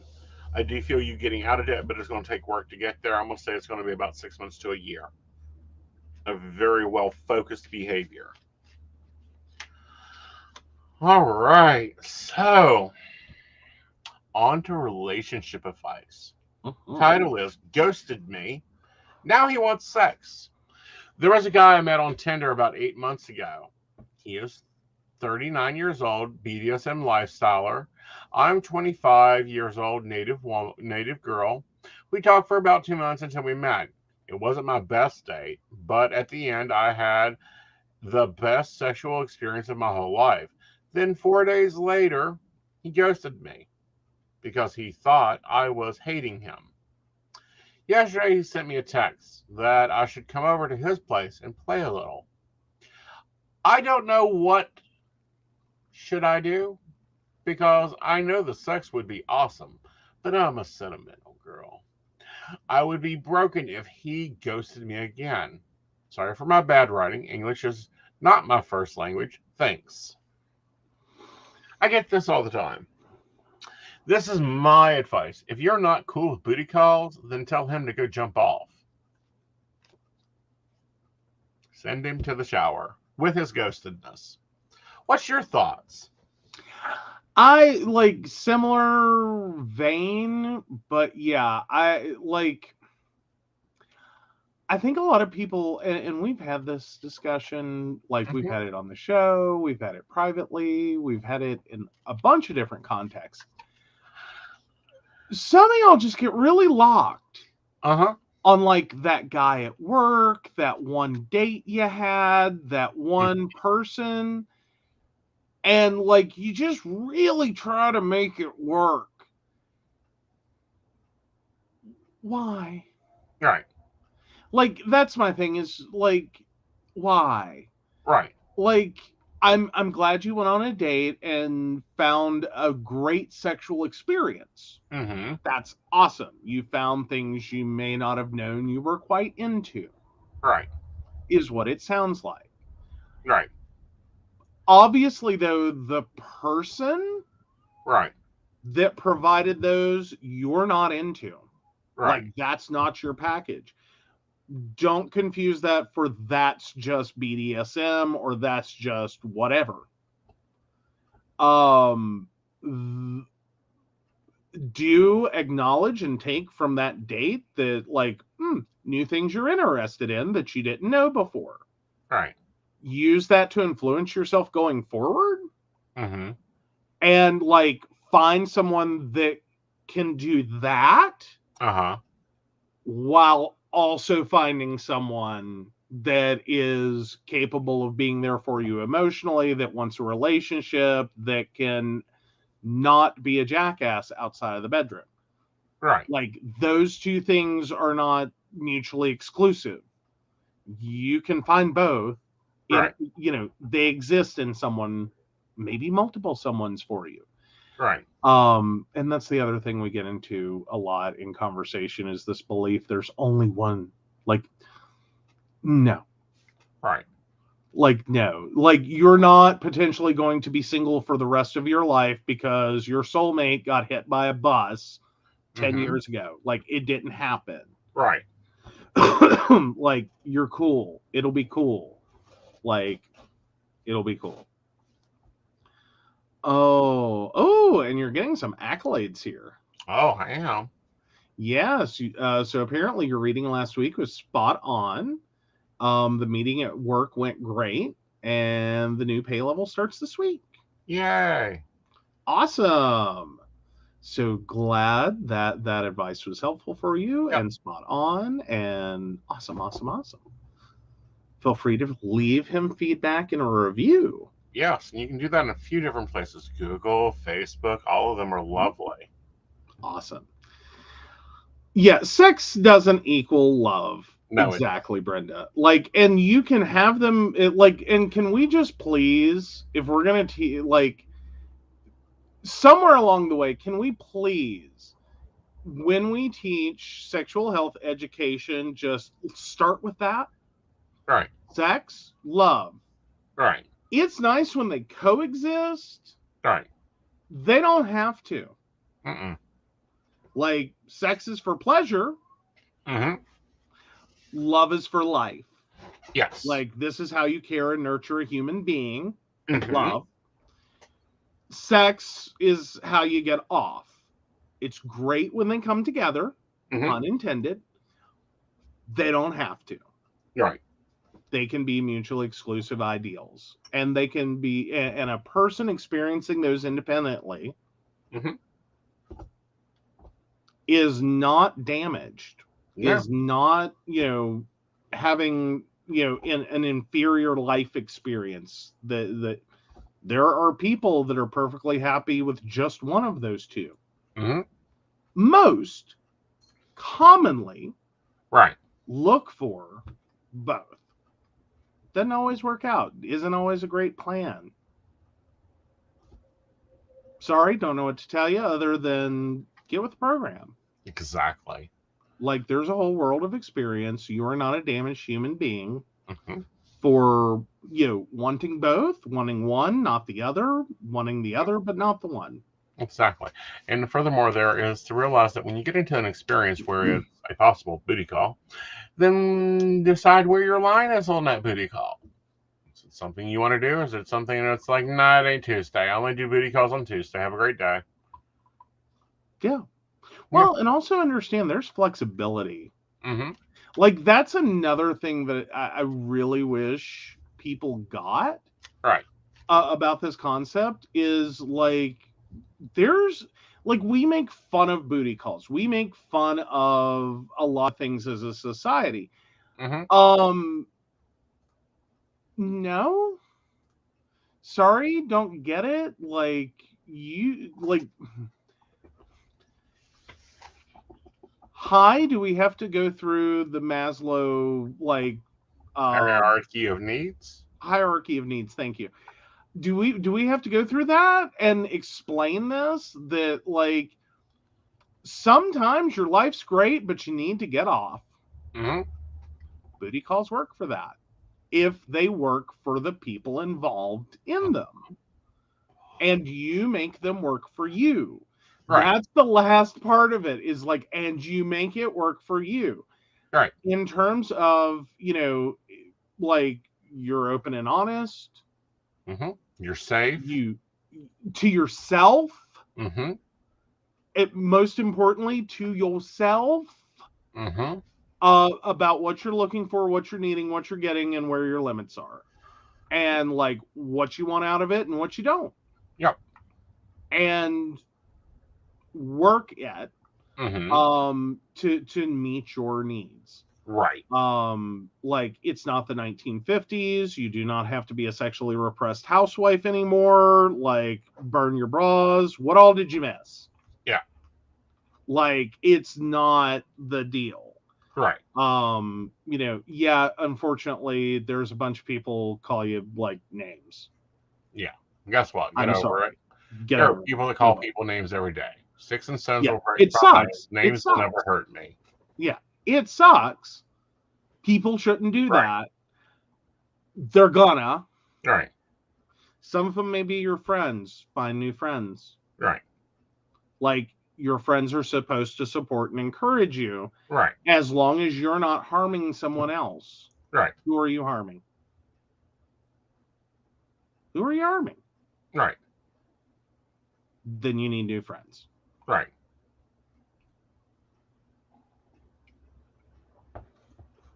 But yeah, so anyway. Fun with relationship advice. Always. I have one more. It doesn't fit our categories. It for Friday. Oh, come on. You can't tease it like that. Yeah, I can. One more, but I think I'll save it for Friday. All right. This is we'll do this one. Let me go and find it. Yay.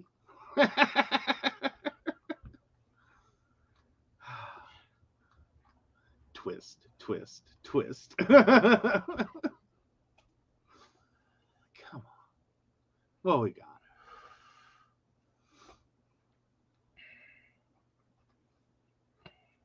Let me find it. Unfortunately, it's one of the busier Reddits, so it takes me a moment.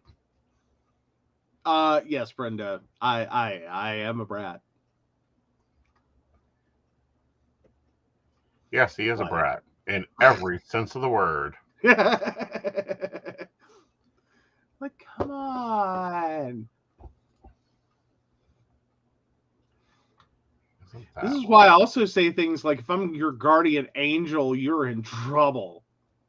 Well, true. Like, I will get bored and I will bat you off a shelf. That's what I'll do. I am a cat as a guardian angel. Speaking of that, you need to explain to our listeners they had a special. Oh my God, we got so cracked up. I don't know how, like, I think we were just so exhausted, but we were having this conversation last night. And so we were talking about, like, randomly, like, stuff that happens in families and blah, blah, blah. We were watching a Jeffrey Dahmer special.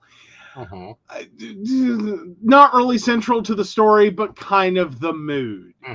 You know, like, it was already kind of, anything goes.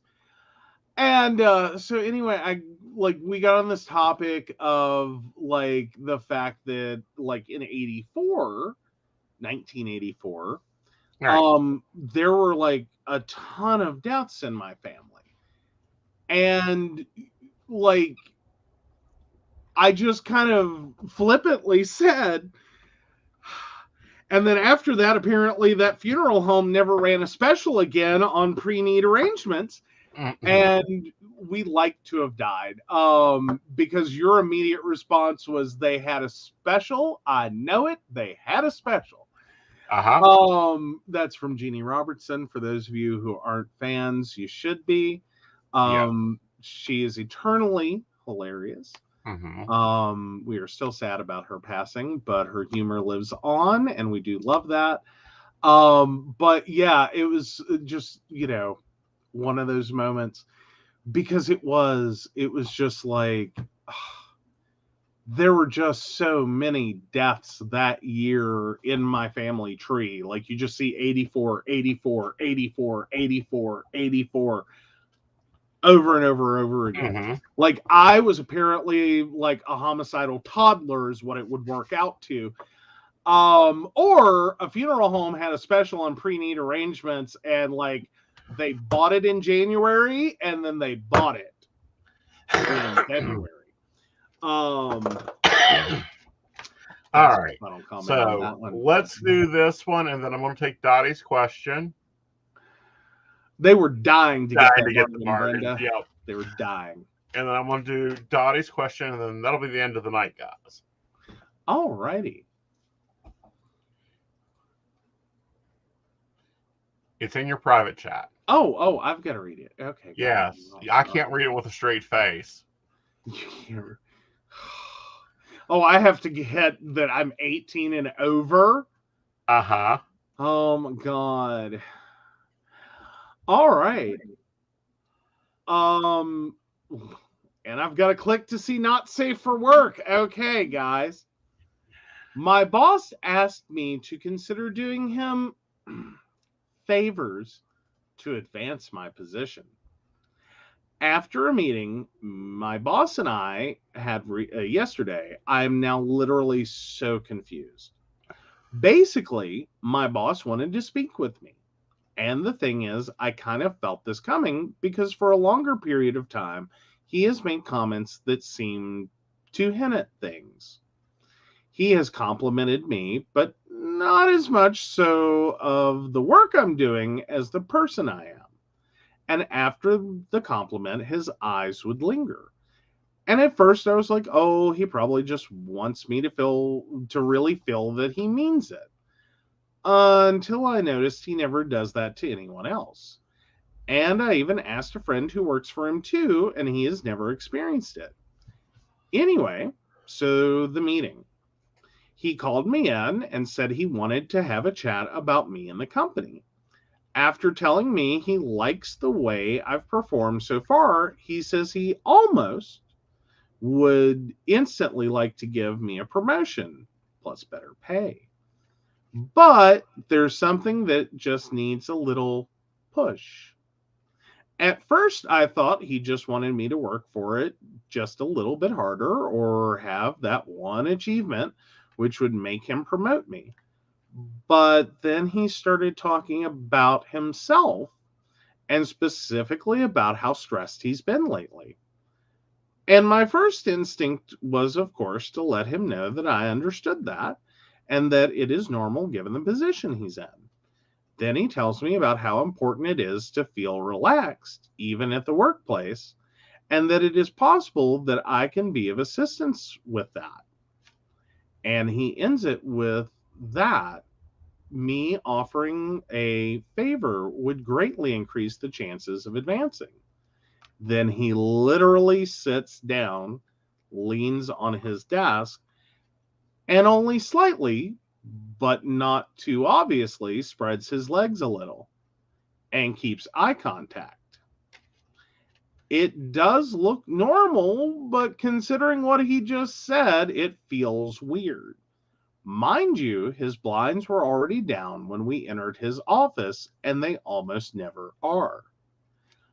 I basically smile and don't know what to say, and just before I'm about to speak, He says that I should think about it and pats me on the arm. And I basically just smile and say, yeah, of course, and walk out. Literally, what the fuck, guys? What the hell was this? And what do I do?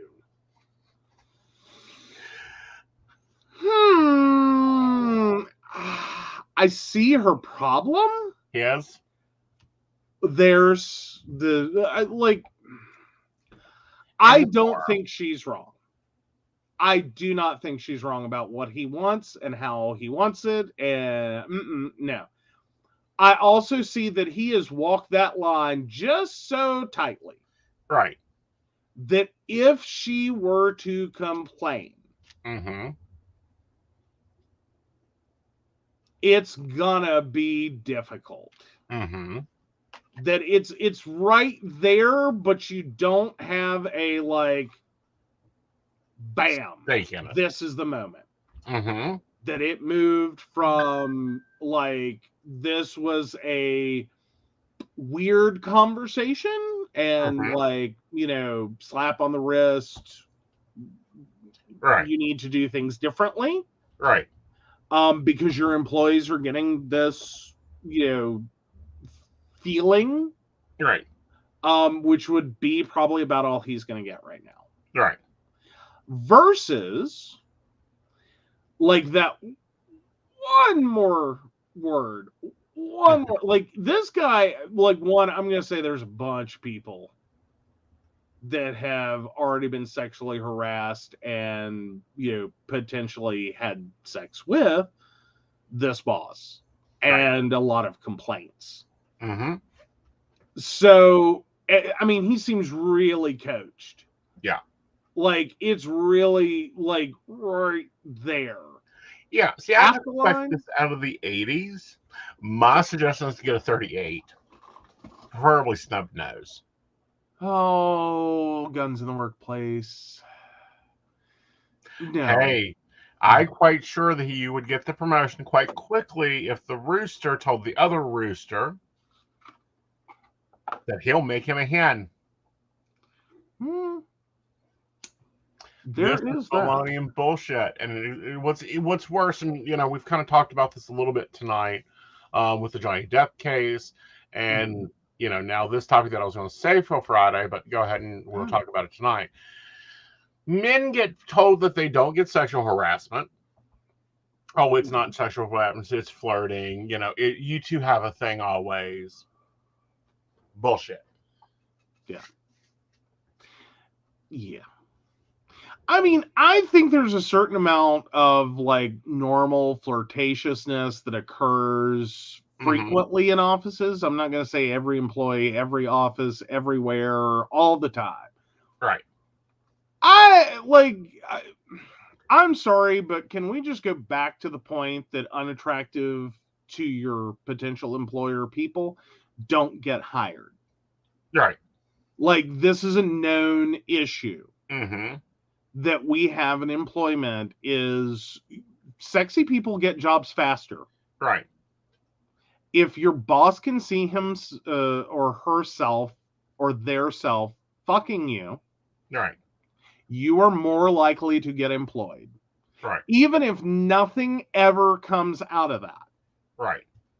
Like, even if they're a decent human, even if they don't say anything, even if they don't act like they are anything other than your boss, still know part of the reason that you got that job is often because you were considered fuckable.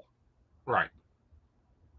Like, and that's a really ugly thing that happens. And it's, again, not every job, not every boss, exactly, but very frequently. Statistically, it is very high likelihood.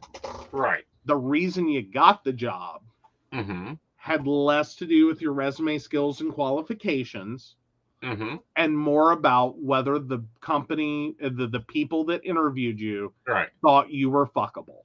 Right. Point blank. Right. It exists. It doesn't necessarily mean that it has to be a sexual harassment situation. Right. It's just back burner. Frequently, that's why you got the job. Right. Now with that, even recognizing that, you have to decide what you want in your career. And what you'll tolerate and what you won't. I already feel like this has gone to the point of, if you feel creeped out, you need to get out. Yes. As quickly as you can. Don't really care if you take less money to do it. Right. If this isn't what you want, if this isn't something you're reasonably consenting to, because you have someone in a power position using that power to manipulate you. Yes. Into doing something you would not, and it seems pretty clear, don't want to do. Right. That's an abusive situation. That's where that line is. Right. Even if that's not quite what he said, even if that's not quite what HR would hear out of it. Because again, there's just enough wiggle room here. To go, oh, that's not what I meant. That's not what I said. You took it wrong, blah, blah, blah. Like, he's had complaints before, so he's no house to have this conversation. Has to have. Yes. Either that or this company does enough sexual harassment training that, by God, he videotaped it, studied it like it was a goddamn Bible. Right. Of how to walk the line. Exactly. Of, like, what can I say that communicates but doesn't, like what can I say that insinuates that doesn't incriminate? Exactly.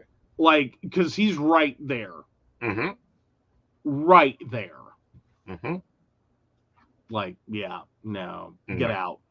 That's all I've got, is get out as quick as you can. Do not say yes. Like, please don't say yes. Your career is worth so much more than fucking your boss. Right. And bosses are never good lays, just for the record. There's a lot that goes into that as well. Right. As a side note, because effectively this is a power dynamic relationship. Right. In which, if you cross this line, you abandon power. Right. Like that, like you become not just subordinate, but submissive. And this is the kind of submissive that it's all about them and has nothing to do with you. Other than some vague allusions it might help your career. Generally speaking, even if you want to go that route professionally, not that it's recommended, please know that you get your biggest gain in the beginning, and then every sexual encounter after that is diminishing returns. Like, they're not going to promote you out of their department. They're not going to promote you above them. Right.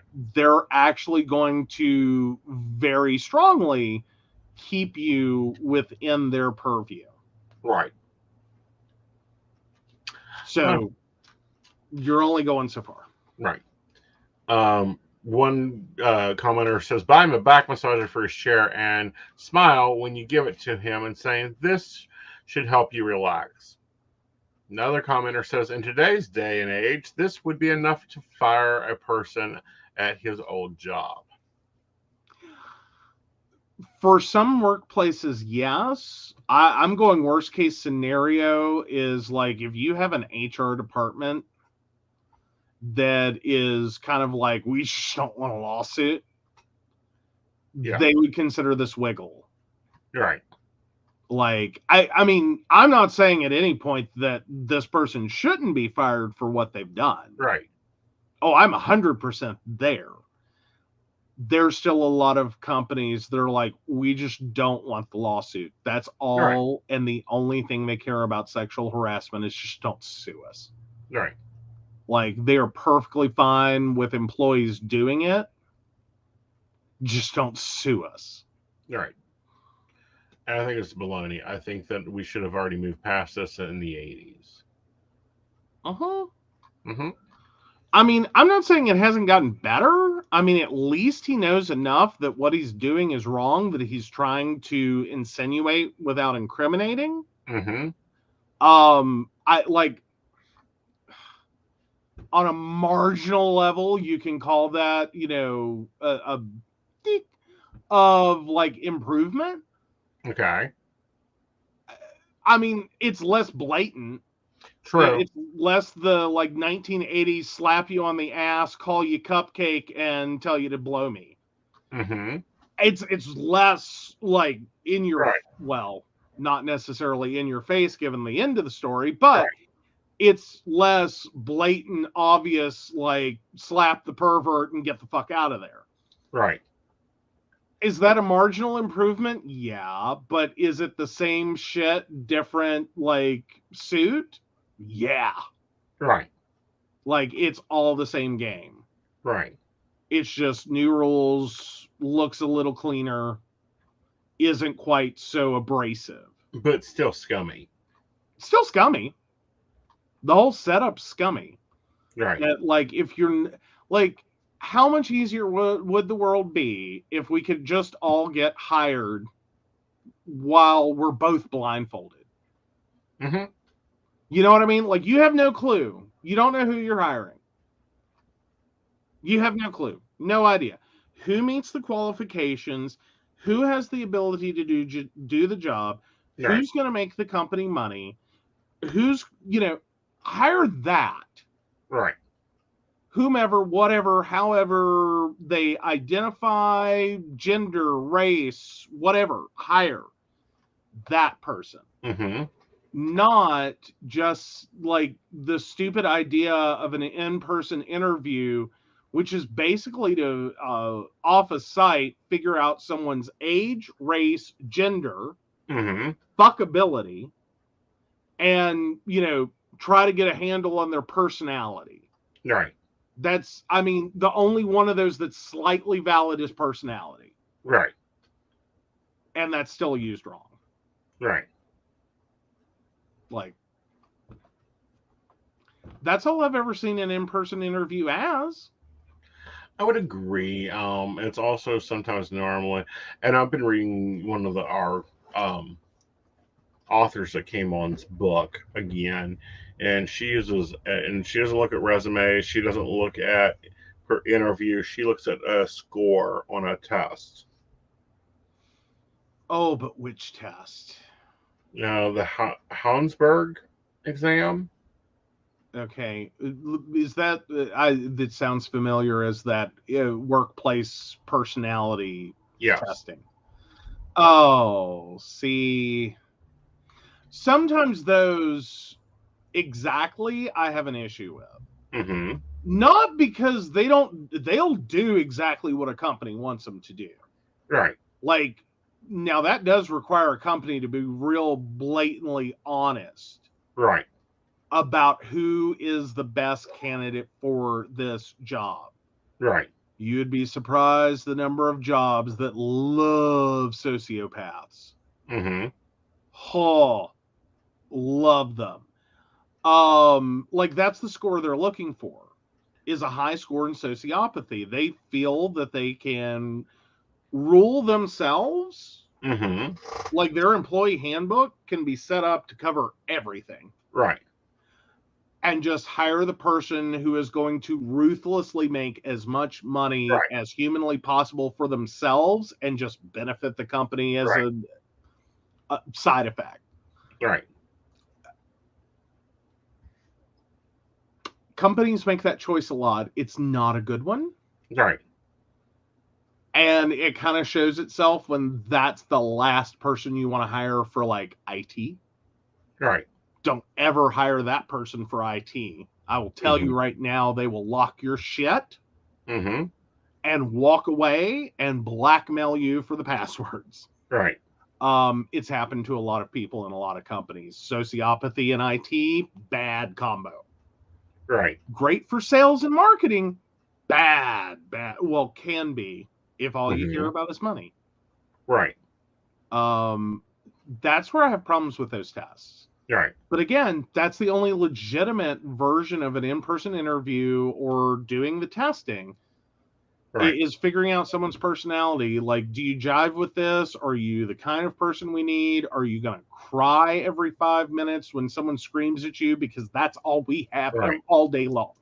Right. Are yelly, screamy people. Or, like, how do you mesh? It's the only legitimate one in the mix. Right. So, yeah. I don't know. Pet peeves I have with the interview process. Yeah, no. Pet peeves in general. But I was like, is this the 1980s? Was this posted at the beginning of Reddit? No, this was posted today. Yeah. And it's just sad, like 40 some years on. Mm-hmm. Since like the dawn of the idea that this, and I'm not saying that it was ever right. I'm just saying like the final beginning of going, this is so fucking wrong, it has to stop. Right. Like, this shit's over, we're done, everyone's done. Right. Most everyone's done. There's still some assholes. The fact we haven't weeded that out also goes back to this: we keep hiring sociopaths. Well, not only that, but we also have this big idea that it is only women that get sexually harassed, that it is only straight men that do it. Oh God, no. I've been sexually harassed by men and women in the workplace and not the bar. I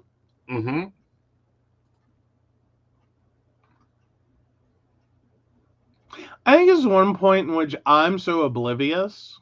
Right. If I have ever been sexually harassed at work, I don't know it. I mean, you get sexually harassed at work every day. You work with me. Okay, but outside of working with you. Like, okay, yeah, this is daily. I know I'm being sexually harassed at work by you. I'm aware. Like, I'm well aware. And again, speaks to the... No, never mind. I was going to make a horrible joke about the diminishing returns thing. No career advancement here at all. I'm teasing. It's so bad. But no, as in typical, average, normal, not self-employed, not working with my partner, work experiences, if I have been sexually harassed, I honest to God don't know it in that context. Right. I have, however, been sexually assaulted in a bar and just about started a fight. And that should tell you how bad the sexual harassment was, because I'm not one to throw the first punch. I will end a fight gladly. Right. I don't start them. Like, that's not... I'm like, let's just all go out and have a great time and everyone goes home safely. Like, that's it. That's for the few times I go to the bar, that's my goal. That's it, the whole thing. Well, change some of your experiences at bars. But no, yeah, that is the pro about the Johnny Depp case. It is publicly bringing to fact that men can be abused, are abused, domestically and non-domestically. I'm waiting for a good male lawsuit on sexual harassment. I was hoping Me Too movement would have brought some of that out, but we didn't see much of it.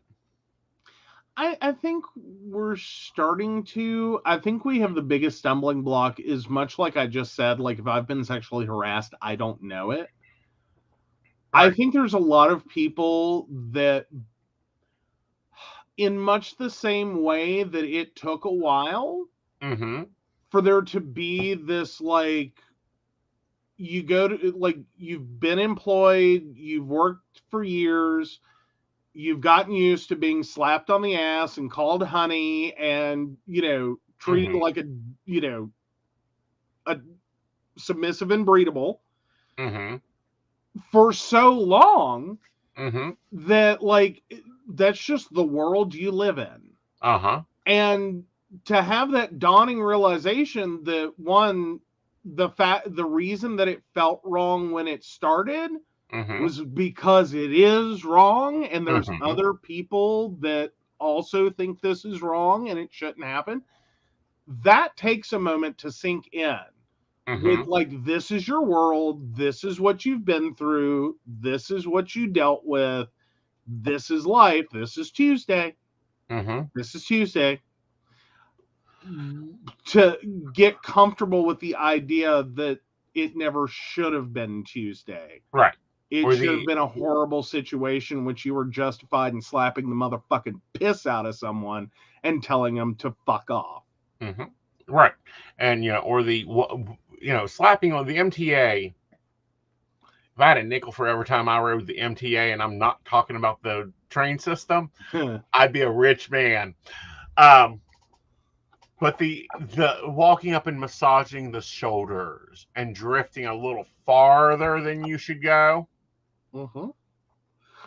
Well, and I think we also, like, sexual harassment assumes it's sexual. It doesn't always have to be. It's literally any action that makes you feel physically uncomfortable, threatened, or incapable of rejecting that action. I mean, I'm sorry. I will say I have had moments in which, no, I don't think someone was attempting to sexually harass me. But I've also had that moment of like, please keep your fucking hands to yourself. Like, no. I don't know what you're doing. I don't know what you think you're doing. Right. I don't know if you think you're being kind or mothering or what the hell you think you're being. Right. I need you to back up. Like, I'm here for many, many reasons. Most of them involve work and money. Zero, and I mean zero, involve being physically touched by someone that I work with, for, or otherwise. Right. It's like, no. Like, that I have had happen. Like, that is a thing that I have noticed, that, like, we instantly can have this guttural reaction to the male touches the female, but then reverse the genders there, and it's always considered harmless, not a big deal. Like, we can dismiss that a lot, and I'm like, no, I'm not comfortable, no. I don't want to be touched at work. Even same sex. No, that's not why I'm here. Like, my bedroom does not fit in this fucking cubicle. So anything you want to do that would fit into a bedroom context doesn't occur here. It doesn't fit. This is the wrong box. Like, no. I think we, again, are at that dawning of like, oh.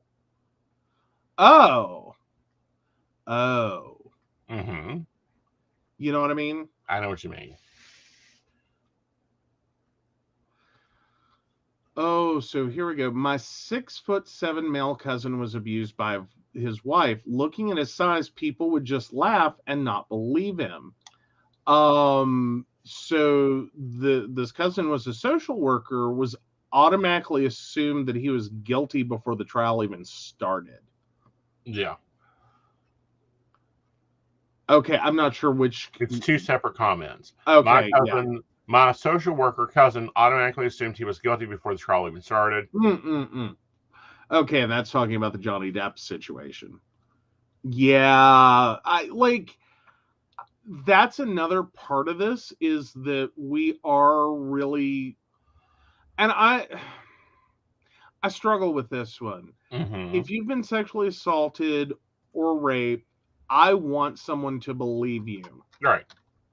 I really do. I don't want someone dismissing it and explaining it to you and telling you how you're wrong and whatever. Feel accepted, feel, capable of expressing yourself. and seeking the support and services and prosecution and whatever you need, if that's the route you choose to go or not, whatever you need. Right. I'm conflicted with that, and that's regardless of gender. Or gender non-binary, or whatever, may be. On the other hand, I struggle with situations in which we presume someone guilty of doing something. Right. Until we can show they did it. Right. Like, just to immediately go guilty. Right. I struggle with those two things, because they're almost mutually exclusive comments in some situations. Like, I don't want to be the problem on either side. Right. Like, I don't want to be the problem that sends someone to prison for something they didn't do. Right. I don't want to be part of the problem that doesn't believe someone when they, one person after another, after another, after another, after another. Like, that it has to develop that kind of synergy. That it takes, like, how many fucking women to goddamn convict Bill Cosby? Right. Because 1 just wasn't believable enough, and 2 seemed like a fluke, and then 3 seemed like, well, they're just all in it for the money. And then, 4 and 5 and 6, and like, I'm Jesus still upset fucking over Christ. the Cosby case. That case was a flop. Yeah. There were lots of malfunctions there, but just the sheer fact that, like, this wasn't his first time at the rodeo. This wasn't the first woman, or the, 10th woman, even, I think. I think it was, all said and done, wasn't it, 40 women or something? That all came forward? All came forward. Like, I mean, it just, like, and you're sitting there going, this spanned decades. Right. Like, I mean, and again, understanding it took a while to get here. Right. Like, so to speak, he got lucky in the sense that different time period, no one was going to believe her. Right. You're a star and a man. She's a woman. She's confused. Right. But, like, we're going back to what, like the 50s? Right. So that occurred in the 50s and the 60s and the 70s and the 80s and the 90s and the 2000s. And then we have to hit the 2010s when he's 80 some fucking years old. And, like, then finally, now there's enough evidence. Holy shit. Right. Like, that's fucked up. Right. I also wouldn't want to send him to prison without it being legitimate. Obviously, that was. Right. I'm saying, but if someone just comes forward and, like, they make an allegation, that's an allegation. People make allegations all the time. Right. What can you prove in a court of law to convict someone? Right. I think the only redeeming thing here is understanding the difference between prove it to me. Like, show me the pattern. Show me something. Right. And not just assuming one or the other. Well, not only that, but not just assuming that because of your gender or your presented gender that you're wrong. Right. Well, exactly. And that is part of the predominant thing, is much like Brenda's talking about, people just laughed it off because who would believe a 6'7" man's being abused? That's a problem. Yeah. But in the society that we live in, if his 5'2" wife called and said he slapped me, 7 cops would have done chucked him in the back of the car, not nicely, and took him down. Well, again, and that's what it looks like with Johnny Depp has occurred here, is that, he knew that his career would be ended. And y'all guys got to remember, they're already divorced. She didn't donate her divorce settle as promised. She then turned around and wrote a newspaper article, too, actually, calling him an abuser. And he lost a lot of work and a lot of business because society says, no, we don't want to work with abusers. Then why does she have a contract with Aquaman? She is already an abuser. Once on record. Mm-hmm. Now we're up to twice. Now on court record. Yeah. Again, we struggle to believe. Mm-hmm. And that's, I think, the bigger problem. Right. Is this immediate rush to choose who you believe, who you don't. Right. And being unwilling to believe. Right. Unwilling to believe she was abused, unwilling to believe he was abused, unwilling to believe that he could be abusive, unwilling to believe she could be abusive. Right. And that maybe it's somewhere in a mix. Right. Maybe. This is a problem we also see in a lot of domestic violence or abusive relationships. And it's sometimes a really big deal. Right. Is that when you have abuse, a long-standing history of multiple domestic violence instances, people crack. Yeah. You know, you can be hit 9 times out of 10. Right. And then one time you just, that's it. I ain't fucking taking it anymore. Something pushed you. And because you're already in a physically violent situation, right, you become the aggressor. Because here's the weird thing about our basic bioprogramming. If you are continually presented with a situation in which violence is the answer, that's what you deal with, eventually it becomes your answer too. The difference can often be whether or not the remorse that you feel is faked to manipulate someone else into staying, or is genuinely, I know that was wrong. I shouldn't have done that. That was not how I should have acted. That was, you recognize harm caused to another human being. That's the separator often between abuser and abused. Right. Not just what you did in any one given situation, because there are a lot of people in abusive relationships that are abused, that are sometimes labeled the abuser, or sometimes manipulated into feeling like it was just a rough relationship. Right. That it was just rough sex kind of concept. Because they lashed out once, or twice, or 3 times, or maybe even 30. Whatever. But when you're in this dog-eat-dog relationship, it's inevitable. You're going to push someone that when the only thing they know is the hand they feed, that they use to feed someone bites them. I've fucked up the analogy, but you get where I'm going. You start biting back. If I can't communicate with you like a normal human being over and over and over again, and all you do is hit me, what happens when I finally hit my limit and I can't communicate anymore any better? Right. And the other thing is, and Johnny Depp would leave the room and she would follow and try to continue the argument. Don't ever do that. Don't ever do that. There's a reason that person is leaving the room. There's a reason that person's leaving the room, and more importantly, the people that follow. That's almost a red flag to me.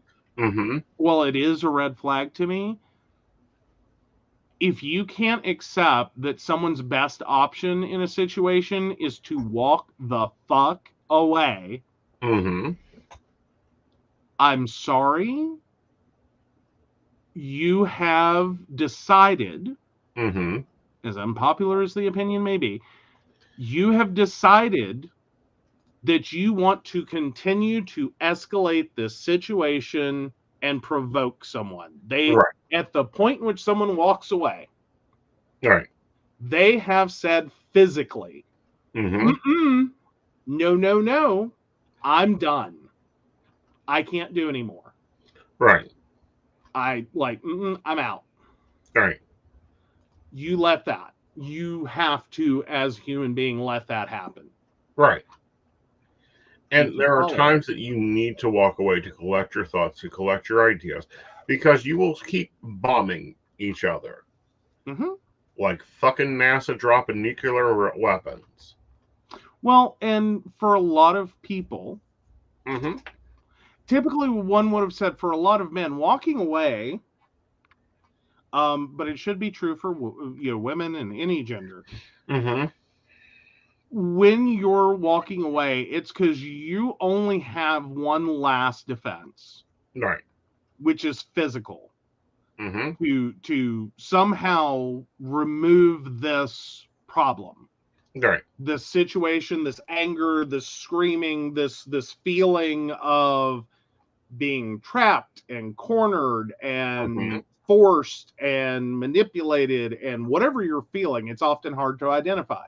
Right. Your body is physically saying, right. Get me out of here. Right. If that's where you are in a situation, what do you think happens next? Yeah. Like, why are you going to follow this person who is physically forced to move away from you? Like, they're identifying physically. I don't have anything left. Right. Nothing. Gas tank's empty. Everything else I've got is physical. Right. Totally agree. Yeah. That's why if I get to a point, I'm walking away. Well, guys, we're walking away, but we're not mad. We'll be back Thursday night with coffee and tea. And, of course, Miss Dottie will be my co-host. And, of course, me and Joe will be back with hot topics, possibly some more covering of the Dottie. I almost said the Dottie death trial. The Johnny death trial. And we'll be kind of laughing along. Of course, I really think that he had a really good lawyer today. Now, I did do a live stream plan with me. Let baristas, if you got to watch that either during the live or after, let me know if you like that better than you like the videos. Which do you like better, the live streaming of my planning or the video of my planning? Cool. So, of course, we do want to thank our baristas. We really appreciate your support. Like, you guys are awesome. And I'm just waiting for that list to scroll around so I don't miss anyone, because we never want to miss any of you guys. You're special and wonderful to us. You do make the show possible. So we do thank you for that. But specifically, we want to thank our supporters, Beverly Walker, Mika G, Kathy, Mary Winfield, Brenda Bryant, Ashley Guest, Shannon C, Shannon D, the ever wonderful Lady Gwendolyn, Charles Shaw, and Dottie the Psychic. If you'd like to learn more about us, the show, or how you too can become one of our Patreon sponsors, please visit us at pcspnetwork.com. Yeah.